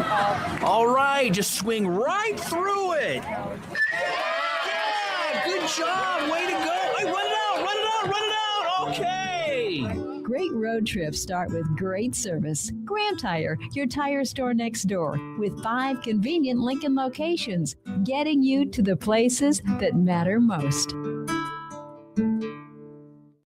Right here in Lincoln, young people are waiting for someone like you. At Big Brothers Big Sisters, mentoring happens out in the community. Grabbing ice cream, shooting hoops, playing music, or just hanging out and talking. It's not about being perfect. It's about showing up, spending time, and building a positive, consistent connection with a young person. Just a few hours each month can make a lasting impact. Be big. Start something life-changing today. Learn more at bbbsmidlands.org. Noticing more dust at home? It may be time for duct cleaning from Bryant. Breathe easy and healthy. Call 467-1111. Bryant Air Conditioning, Heating, Electrical, and Plumbing. Hey, Nebraska sports fans. This summer, professional tennis returns to Lincoln. Watch rising stars of the ATP Tour compete for over $100,000 in prize money for the 2026 Lincoln Challenger from July 12th to the 19th at the Sid and Hazel Dillon Tennis Center. Witness top tennis pros compete right here in Lincoln and experience tennis close-up like never before. To purchase tickets or to sign up for volunteer opportunities, please visit www.lincolnchallenger.com. Not just a stop, a stage. Lincoln Challenger 2026. Back to Old School with Foreman and Orman on 93.7 The Ticket and theticketfm.com. Well, we're back. Jay Foreman, Austin Orman, second segment, third hour, Old School live out here, man, at Haymarket Park. Man, the home run derby just finished. Now they're just waiting for the real game to get started. No, that's just the first round. Oh, the first round. Yep. Oh, we have we'll have our semis break. and our finals here. So the 8 players have gone, and so we're whittled down to 4 and then 2. Oh yeah, that's right. I should have Three-round known it's a little bit format, longer than that. But yeah, I got the home run derby going on before the All-Star game gets going. But we're Old School. We're brought to you by Graham Tire. Graham Tire has been serving the Midwest for over 60 years. Been in Lincoln since 1979, 4 locations in Lincoln. Look them up, GrahamTireOfLincoln.com. They will hook you up for all your tire needs, and then also for all your car and light truck needs as well. They do a great job down there. Great service, great people, and also tell them that Old School Austin and Jay Foreman sent you, and they definitely will hook you up. Austin, that we got a little bit into it the last time we were together, obviously. On Monday. Now it's Wednesday. We weren't able to really dive into the defense. We talked a little bit about Riley Van Poppel, Stoudemire, and all that. But I think also as I started to look at it in the last couple of days, and I think McDougal and Owen Chambliss are really the only surefire starters, right? They come over from San Diego State, very productive at San Diego State. You have a guy at the second level that, they can scheme up and he can make up for a lot of the, holes that you have in front of him with his experience in Chambliss. And then on the back end, you're talking about being able to control the coverages with, corner coach at Addison Williams that coached safeties and corners, going right back to just solely corners, a guy that can, really command the defense with the checks and stuff, in McDougal. So you figure that he's going to be, and he's well thought of according to, quote unquote PFF rankings, but, so those two are the surefire starters. But then I started to really look at it, right? And I think the two most interesting positions, at least according to this, but just with these players, right, is the other safety spot opposite McDougal and the nickelback spot. And the reason why is because I think all 6 of these players, according to this depth chart, and I know you could probably move Justin Bright over there and Caleb Benning. So just say 5 or 6 of the players are all interchangeable, and also they all have everything to prove. And really the opposite safety spot is probably the best example. You had Rex Guthrie that pretty much started after like the second or third game, right? And according to this, Jameer Khan, obviously because Guthrie has been out all spring, and I'm sure he's going to be healthy for fall camp, he's listed as the starter. A guy that started last year is listed as the backup. But then also you have Donovan Jones that shows in that he has the physical ability to play safety and nickel. All of these guys are in the mix, and whoever steps up first and whoever is able to take the little chance they get to run with the starters all day for like this week or the few practices, say they have 3 days of practices in a row, if you jump out, you will cement yourself there, because as much as depth that you have and options, nobody's really came up and developed or really made themselves into answers yet. Yeah. And that's, where Nebraska's got to really have guys step up, because at nickelback you have Donovan Jones, Mario Buford, and then Larry Tarver Jr., who we actually talked about in spring, Khan being in the nickelback spot, and then potentially McDougal and Bright, and then Benning was kind of like the 3-man rotation at safety spot. So that position, I think, is probably like a replica of the running back position group. Sure. As far as how much media attention you should get, right? And who's going to start where. Yeah, no, I think that's a great way to break it down. You mentioned Khan having played nickel toward the end of last year. Obviously, Donovan Jones was playing a lot of outside corner. And then when Guthrie went down with the injury at the end of the year, it was Justin Rhett that stepped in a lot. In the Vegas Bowl. In the Vegas Bowl, exactly. And then with some Caleb Benning sprinkled in there as well. And so Nebraska absolutely has options. If Khan's a safety by trade, played out of position last year and is moving back to his more natural position, so be it. If Donovan Jones is, a box safety and McDougal's more of a field safety, so be it. But I like the idea of Donovan Jones at nickel, whether or not Nebraska tries. I think you could do a lot of good things with Donovan Jones in there. And so Nebraska should have some options. Guthrie had his moments, like you said, wasn't an answer, but was good enough, at least in practice, to unseat a guy in and he was a true freshman too. Freshman, right. Coming onto campus, unseating a guy that Nebraska really liked, Marquise Buford, right, who had a lot of leadership. The staff, leaned on him in a lot of ways like that. To me, the spot that really stood out though was CB2. Oh yeah, I was just about to say Andrew that too. Marshall, yeah. So. Yeah, and that's right now was a guy that and Jeremiah Charles, which we've heard some things that out of the spring, that he was up there and with the ones and doing well. I think they finally got a program to where you can put a little bit more weight on. But Jeremiah Charles is a guy, the track speed that they talk about that they like to recruit and try to develop you into a football player. He fits the script, because if you remember, in I think Matt Rule's first year when they're playing Illinois, I think in that night game, Tony White decided to start Jeremiah Charles, and didn't work out real well, but they stuck with him. But he's listed at number 1. And then the guy that was really tied to Addison Williams, like I mentioned before, Danny Odom. He comes in a high 4-star, maybe even a 5-star from Florida, coming in expected to start, or at least expected to be vying for playing time. So with that is probably, just as important or just as much media attention as far as, who stands where and what it looks like, moving towards September 5th, because the ability to cover in any defense. And so, whether it's Orich going to play, a combination of cover 2, 1, 3, 4. And obviously I think he does a little bit of, cover 4. I see him doing a lot of good things and different stuff.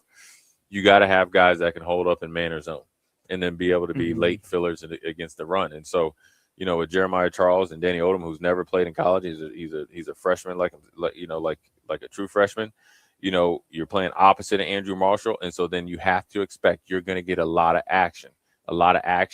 Don't take it as a negative. It's a lot of opportunity, but you need to, in order to get the opportunity, you got to beat out Odom, or Odom's got to beat you out as far as Jeremiah Charles, and somebody has to take hold of it. This can't be a position where it's game in and game out. Like you play good one game, you play bad, then next thing you know, it's got to be like, okay, this guy beat him out clearly. He's the starter, and we can rotate him a little bit, rotate the 3 guys. But these are the 2 guys who are going to go out there on the island and lock people down. Yeah, in certain matchups last year, in the last couple of years, you saw Jeremiah Charles get targeted specifically on the outside, and Donovan Jones when he was outside in specific matchups as well. And okay, learning experience. Can you take that? Can you bank it? Can you get better? How much of it was mental? How much of it was technique? How much of it was just innate physical stuff that was getting picked on? I don't know. I'm kind of over the Jeremiah Charles experiment personally. If there's some more in the tank and Nebraska gets it out of him this year, great. I'm just not going to believe it till I see it. Right. I need to see it on a consistent basis. Same place I was with, say, Gabe Ervin back in the day, right? Danny Odom intrigues, I think, a lot of people based on the recruiting pedigree. Amari Sanders has kind of bounced around to different positions there. Yeah. He was in that kind of nickel role for a while, some on the field a little bit. The other name I don't want to forget, though, Jay, is listed on the other side as the 3rd-string guy behind Andrew Marshall, Bly Hill. That's a guy that this coaching staff was really high on, bringing him up from some FCS school in the Atlantic Northeast at some point. Looks the part, 6'2", 6'4", I'd say in that range. Right, enough which speed. Is what they want. Just got hurt, right? Could never get healthy and get on the field, which entails oldest time. So if he's healthy, he's at least done it at some level in college before, as opposed to everyone, not named Andrew Marshall on this list. I wouldn't write him out if he's healthy as a potential guy over there at CB2, because Nebraska's really liked him for a year and a half now. Yeah, I mean, you're trying. It's gonna get addition of 2 players all in one. The player that was trying to come back, and the player that ends up exceeding expectations in Bly Hill, if he kind of becomes not necessarily a starter, but a guy that's definitely a heavy rotational player. And that speaking of that cornerback 1 position, I wanted to ask you, we got about 4 or 5 more minutes, is that with Andrew Marshall coming back, had a pretty good year last year. Obviously, was came in, I think, from Idaho, with being able to return punts, and obviously where he played for Rob Orich, and he did well at corner there as well. How much pressure do you think is on Andrew Marshall to really take that next step? We're talking about make big plays every game. That means you might want to ask the coordinators or Rob Orich if you can travel with the opposing team's number 1. That means would be Jeremiah Smith and company, depending on the university. How much pressure is on him to play well, but not only lead well? I think that's an interesting way to look at it. Pressure is certainly there. I would say there's certainly some expectations for him to prove that he's actually one of the best players in the conference and not just one of the best players on Nebraska. He's one of those guys, like I said, I think middle of last hour, are you actually good, or are you just good for what you have at Nebraska? Right. I think he's a well-deserved and well-thought-out choice for representing Nebraska Big Ten Media Day. Seems like a good dude, good head on his shoulders. You came in and played pretty well last year. The numbers aren't going to scream off the page at you. 32 solo tackles, 13 assisted, 4 tackles for loss is interesting as a defensive back, which tells me either Nebraska's using him creatively as a blitzer, or, is he getting through, screens, getting off his blocks and getting guys, right at the line of scrimmage or beyond. 1 interception, 4 passes defended across 13 games, all of them starts, I believe. That's fine. Yeah. But I hope Andrew Marshall's able to develop into a legitimate playmaker, because it's one thing to shut down the side of the field to the point that they don't throw at you. Right. Maybe that's a mark of confidence, a mark of honor for, him. But also maybe that says Nebraska CB2 isn't settled down. I think there's enough in Andrew Marshall for him to become a legitimate game-changing player. But, okay, you're in one of those close games. You're against a top 25 team. Are you the guy that's blanketing Jeremiah Smith? No one in college football is doing that. Can you hang in there? Can you compete? Evan Stewart, if he comes back, for Oregon on the road, can you cover him even if it's not, your most comfortable position against the Marsh speed from guy? Indiana? Marsh from Indiana, absolutely. Is Minnesota, or no, we don't play Minnesota this year, but yeah. Illinois will probably find someone. Michigan State, I think, just lost a transfer. But, okay, if you're placing a team that has inferior and talent, Maryland got receivers. Maryland's got receivers. If you're facing a team that's inferior, can you dominate them every time that there's a 50-50 balls at an 80-20 ball, whether it's interception or batted down? If you're facing someone of equal talent, can you win your fair share? Yeah. And then if you're, at a disadvantage against, say, a Jeremiah Smith or a Marsh, whatever, can you make enough plays in enough big moments, right? Yeah. They're getting paid their money to go make plays in some key moments. Can you frustrate them? Can you be a thorn in their side? Have them have a subpar game to their standard and make a team beat you another way? I'm not going to predict it, but I think Andrew Marshall has as good a chance of anybody on that defense to be that player that makes teams go to a different option. Yeah, and that's what he should be, training for and want to be, and obviously, lead to be as well.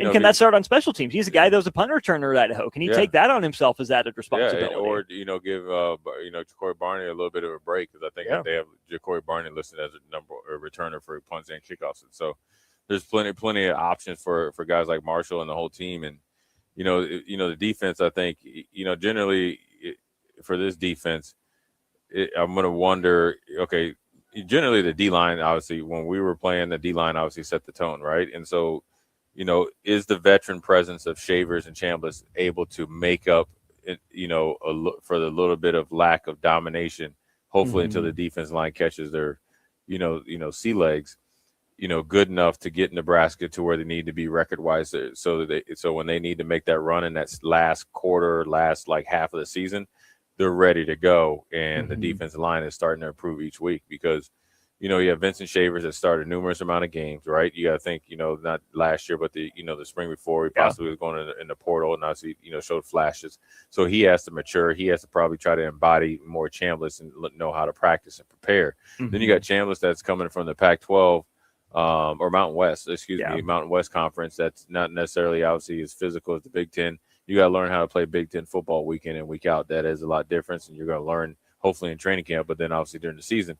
But he can, make plays. He's made plenty of plays. I did a breakdown on my Instagram about what he does and some of the things that they used him in last year. And I will tell you, very, very creative. He's a little bit slimmer last year, but he had good quickness and a good knack for getting to the ball. And that's what you really want. You want football players, and those two are going to have to be really, really good football players because the guys in front of them are still developing. We went over the depth chart. Stottmeyer, Whittington, Van Poppel. And then on the ends, you got Cam Linhart, then, Williams Nwaneri, and then everybody else is trying to climb up, the slippery slope on the mountain. So the linebackers are like the known. The safety is the known. The left corner or cornerback 1 is the known. I'd almost say, cornerback 2 is known because eventually you think Odom's going to be out there just based on what they've been saying and kind of if you read between the lines. Yeah. So then you look at, okay, up the middle, we got to be better, especially at the first level. So, well, and you've always said, the best way to get explosive in football as an offense is attack the middle of the field. And so if you're Nebraska and you can take away the middle of the field and turn it into, outside a perimeter game, you would like to think that could play in Nebraska's favor. Yeah. I mean, that's what you want as a defensive coordinator is to get a good beat on what they're doing and then have guys execute. And so the communication actually becomes so much more clear. And then your guys are able to just, pin their ears back and destroy everything, both in the run game and the pass game. So anyways, the home run derby is still going on. A lot more is going out now. I think the wind might be behind them or they're catching their second wind. Flag's moving a little bit. But we're moving to break, and when we come back, we'll put a bow on this Wednesday once again out here at Haymarket Park. Jay Foreman, Austin Orman, Old School. We'll be right back. Watch Old School live on Facebook, YouTube, or Twitch. Old School with Foreman and Orman on 93.7 The Ticket and theticketfm.com. Sometimes good people make mistakes. When you find yourself in need of an attorney, call Liberty Law Group. The attorneys at Liberty Law Group will defend you in court and protect your freedom to get you the best possible outcome and the justice you deserve. Trust your freedom to Liberty Law Group, the best criminal attorneys in Nebraska and Iowa. Call them today at 877-404-5238. That's 877-404-5238. Or check them out online at libertylawgroup.com. Hey, Nebraska sports fans. This summer, professional tennis returns to Lincoln. Watch rising stars of the ATP Tour compete for over $100,000 in prize money for the 2026 Lincoln Challenger from July 12th to the 19th at the Sid and Hazel Dillon Tennis Center. Witness top tennis pros compete right here in Lincoln and experience tennis close-up like never before. To purchase tickets or to sign up for volunteer opportunities, please visit www.lincolnchallenger.com. Not just a stop, a stage. Lincoln Challenger 2026. Graham Tire presents life's greatest adventures. Okay, buddy, here we go. Just keep your eye on the ball. All right, just swing right through it. Yeah, good job. Way to go. Hey, run it out. Okay. Great road trips start with great service. Graham Tire, your tire store next door, with 5 convenient Lincoln locations, getting you to the places that matter most. Your line just went down. Production stopped. A supervisor wants answers, and someone's digging through a binder for the maintenance history. Every one of those minutes costs money, and most of the time, that breakdown could have been prevented. That's where MaintainX comes in. MaintainX catches the failure before it happens. Preventive maintenance plans on every key asset to improve reliability. Work orders assigned and tracked right from your phone. Everyone from the floor to the front office is in the loop. Real-time dashboards give managers instant visibility into what's been completed, what's overdue, and where the bottlenecks are. No more guesswork. Just a smarter, faster maintenance operation. Companies on MaintainX have cut unplanned downtime by over 30% and saved thousands on parts and labor every year. See what it can do for your operation. Try MaintainX free at maintainx.com. 93.7 The Ticket is proud to provide listeners with daily opportunities to win contests and prizes on our airwaves. We would like to take this opportunity to remind you of a couple rules. All participants must be 21 or older and must wait 30 days after winning a prize to participate again. Once you win, you have 30 days to pick up your prize at the KNTK Studios at 1040 O Street in Lincoln, or your prize will be forfeited. Thank you for participating in our contest, and thank you for listening to 93.7 The Ticket. Are you looking for an exciting new way to put your skills to work? Explore new career options in the fintech industry at Currency, a Sandhills Global company. We offer full-time positions in financial sales, compliance, operations, and other fields. We also offer a 4.5-day work week, an attractive benefits package, and opportunities for advancement. Put your motivation to work and grow with us at Currency. Visit gocurrency.com/careers to learn more. At Parkview Animal Hospital in Lincoln, it's not just their professional care that sets them apart, but their warm staff and state-of-the-art facilities. Whether it's for a routine checkup or a comprehensive medical procedure, at Parkview, your pet isn't just another number, but a valued member of their caring family. Visit them at pahlincoln.com today and in person just south of 14th and Pine Lake Road. Parkview Animal Hospital, your pet, our passion. For happier, healthier, furry friends.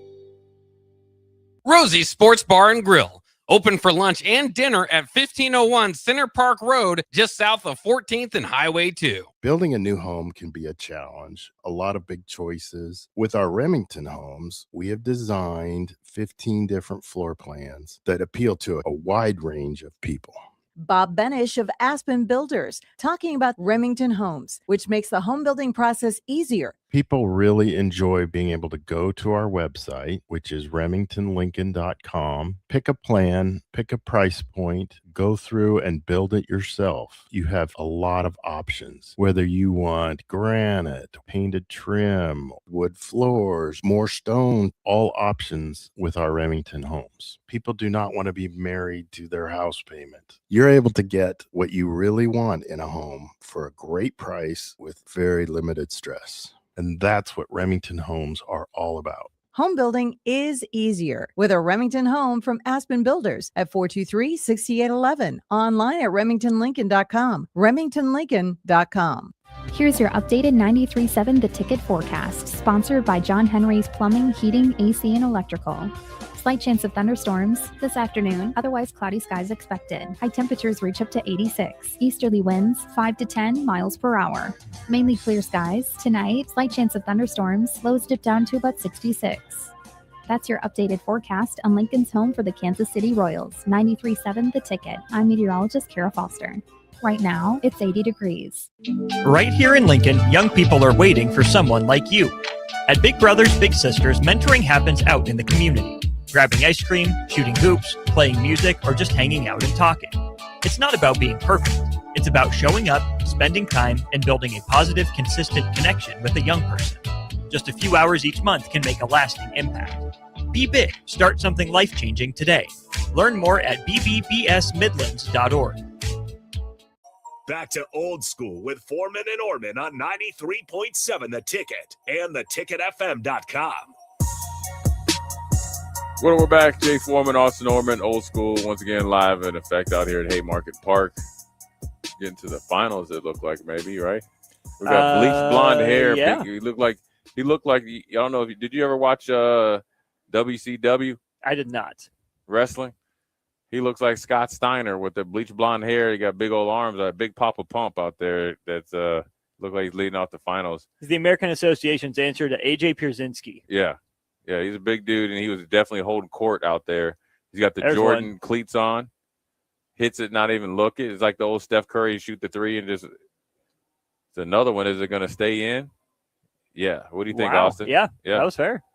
Austin, real quick, Yes. there's some, obviously we've been talking about college basketball just a little bit. We're going to dive into it a little bit more tomorrow, a lot tomorrow, actually, with Nebraska, and had a surprise visitor. But we talked about the Huskers, talked about mindset.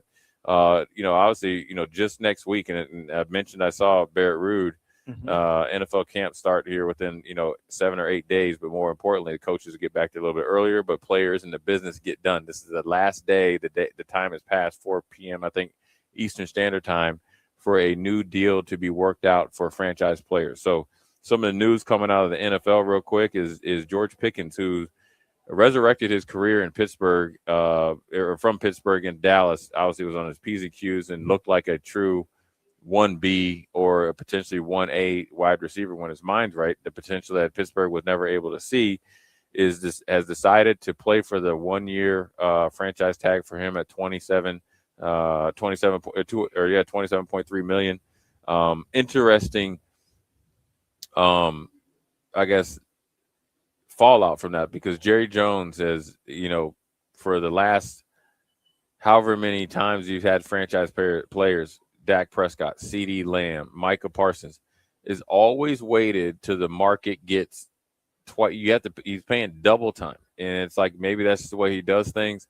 So if George Pickens goes out and replicates it another year, you're going to be paying a lot more than $27 million, and the salary cap ramifications are going to hurt a team that's still in transition, trying to get back into promise in the NFC East. Oh, absolutely. Bill Barnwell did a really great piece on the Cowboys' strategy or lack thereof behind paying their best players right after the Micah Parsons Zach Martin trade. Too before that, Yeah, absolutely. Smith, everybody. Yeah, it's a whole thing. So I'd recommend people go check out that article when we're off air here. But I thought this was interesting from ESPN's write-up. So Pickens was one of 4 players to get tagged.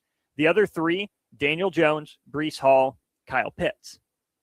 All 3 of those guys got deals. Yeah. The Colts took it up to essentially the last minute, right?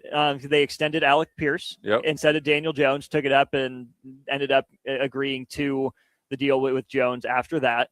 Breece Hall, trade rumors to Kansas City, especially there by the trade deadline, but never happened. And so the Jets not only did they not trade him, they tag him and then find a big money deal with him. And then Kyle Pitts, who finally had a bit of a breakout year for Atlanta. Year too. Yeah. Pickens might be the best player in that mix. Yeah. When he's engaged after the year he had last year, it's him or Hall for me, right? Jones is better than I gave him credit for, as good as you gave him credit for. Right. Pitts has had one good year. I need to see a little bit more. Hall's been consistent, proven, productive, but you see the potential there with Pickens. And so to your point, Even if you didn't want to get a deal done, you could have traded him while at his apex because you just never know when he can go off the rails. And more importantly, we've seen it, with the Cincinnati Bengals. Can you win with two franchise pay grade wide receivers? Hasn't worked yet. Along with a franchise quarterback, it hasn't really worked yet. So with Jerry Jones, I guess maybe might be a smart decision. We'll let you pay your way to more prominence somewhere. We'll get some sort of draft compensation back. And we shall see. Speaking of compensation, before we go to a break, Alvin Kamara, who had been in trade talks from the Saints to every team in the league for the last 2 years, and particularly I thought it was a foregone conclusion this offseason that he was going to go to the Denver Broncos or be cut, but more importantly, probably go to the Denver Broncos because of his relationship with Sean Payton and his ability to remedy an answer that Denver needs, right? A true franchise running back that they could have got on the cheap and they can kind of platoon him. He reworked his deal to stay in New Orleans at least for one more year. And I think that goes along with Kellen Moore and how he used Saquon Barkley and other host of running backs while he was at Philly. And you see less is more with Alvin Kamara. You're going to keep him fresh because the fourth quarter closing ability, make guys miss, and the run and pass game, it's something that's obviously, not replicated a lot on a high rate in the league. How much is left in the tank for Kamara, do you think? I think he's got another good 2 years if he's used right. Now, is he the Derrick Henry bell cow like he was no more? No. Is he a high volume guy anymore? Is he a high efficient? He's not. Let me slow down. Is he a high volume guy like he was for so long early in his career? No, and he doesn't want him to be, and neither should New Orleans want him to be. But can and will he? And I hope he is a high efficiency guy. That means you kind of give him little nuggets during the first 2 quarters. You start to crank it up in the third quarter. A guy that's going to finish a game he's one of the best finishers out there, and he's shown the ability to make big plays too. Helpful for a young head coach, helpful for a young quarterback, and a young offense too. For sure. Take some pressure off Olave, depending on how he was able to come back after the concussion, everything that went down. I think that's a guy too, Jay, that feels like a bit of a last connection to the last good Saints era as well. And so now that you keep guys around for nostalgia, I mean, they kept Cam Jordan around as long as they did. Obviously, still a darn good, productive player. Kamara obviously has his moments. But I do think there is something to, hey, this is one of our guys, right? He's been with us his whole career. And if, let's take your assessment for the gospel, I'm sure it is. If he's got 2 good years, it doesn't hurt you to keep him around. Yeah, at least right. For Rework one, it, at least for cheaper. One, right. For one, he can be a one franchise guy. Right. He'll go into your ring of fame as a career Saint. There's something cool about that too. And I'm not sure where Cam Jordan's at. I know he still wants to play. I thought he was a free agent. I don't know if they signed him back yet, but with those two, I think if I'm those two, and I know they have different agents, I'm thinking let's have another good year. Then if I can possibly get up to Denver and spring that into 2 more years after that, because once they start reworking your contract, he is back with the Saints 1 year deal, right? So both are in the same boat. When in Kamara, once they rework your contract, you're on a 1 year deal. Agents made him a prize, and he knows he's on the team, so they can go about their business. Look at those guys. Look for those guys to end up in Denver, next year in the offseason or potentially after that. So that puts it up right up against the clock. Appreciate you guys listening. If you get a chance, come down here to Haymarket Park. The home run contest is just finishing up. The All-Star game is about to kick off. We're old school. Jay Foreman, Austin Norman. We will holla at you tomorrow. Are we out at Dillon Tennis? We should be back in studio as far as I know. We're back in studio, back in our home stomping grounds tomorrow at 1040 O Street. You can swing by there too in the mill. Jay Foreman, Austin Norman, old school. We'll see you tomorrow.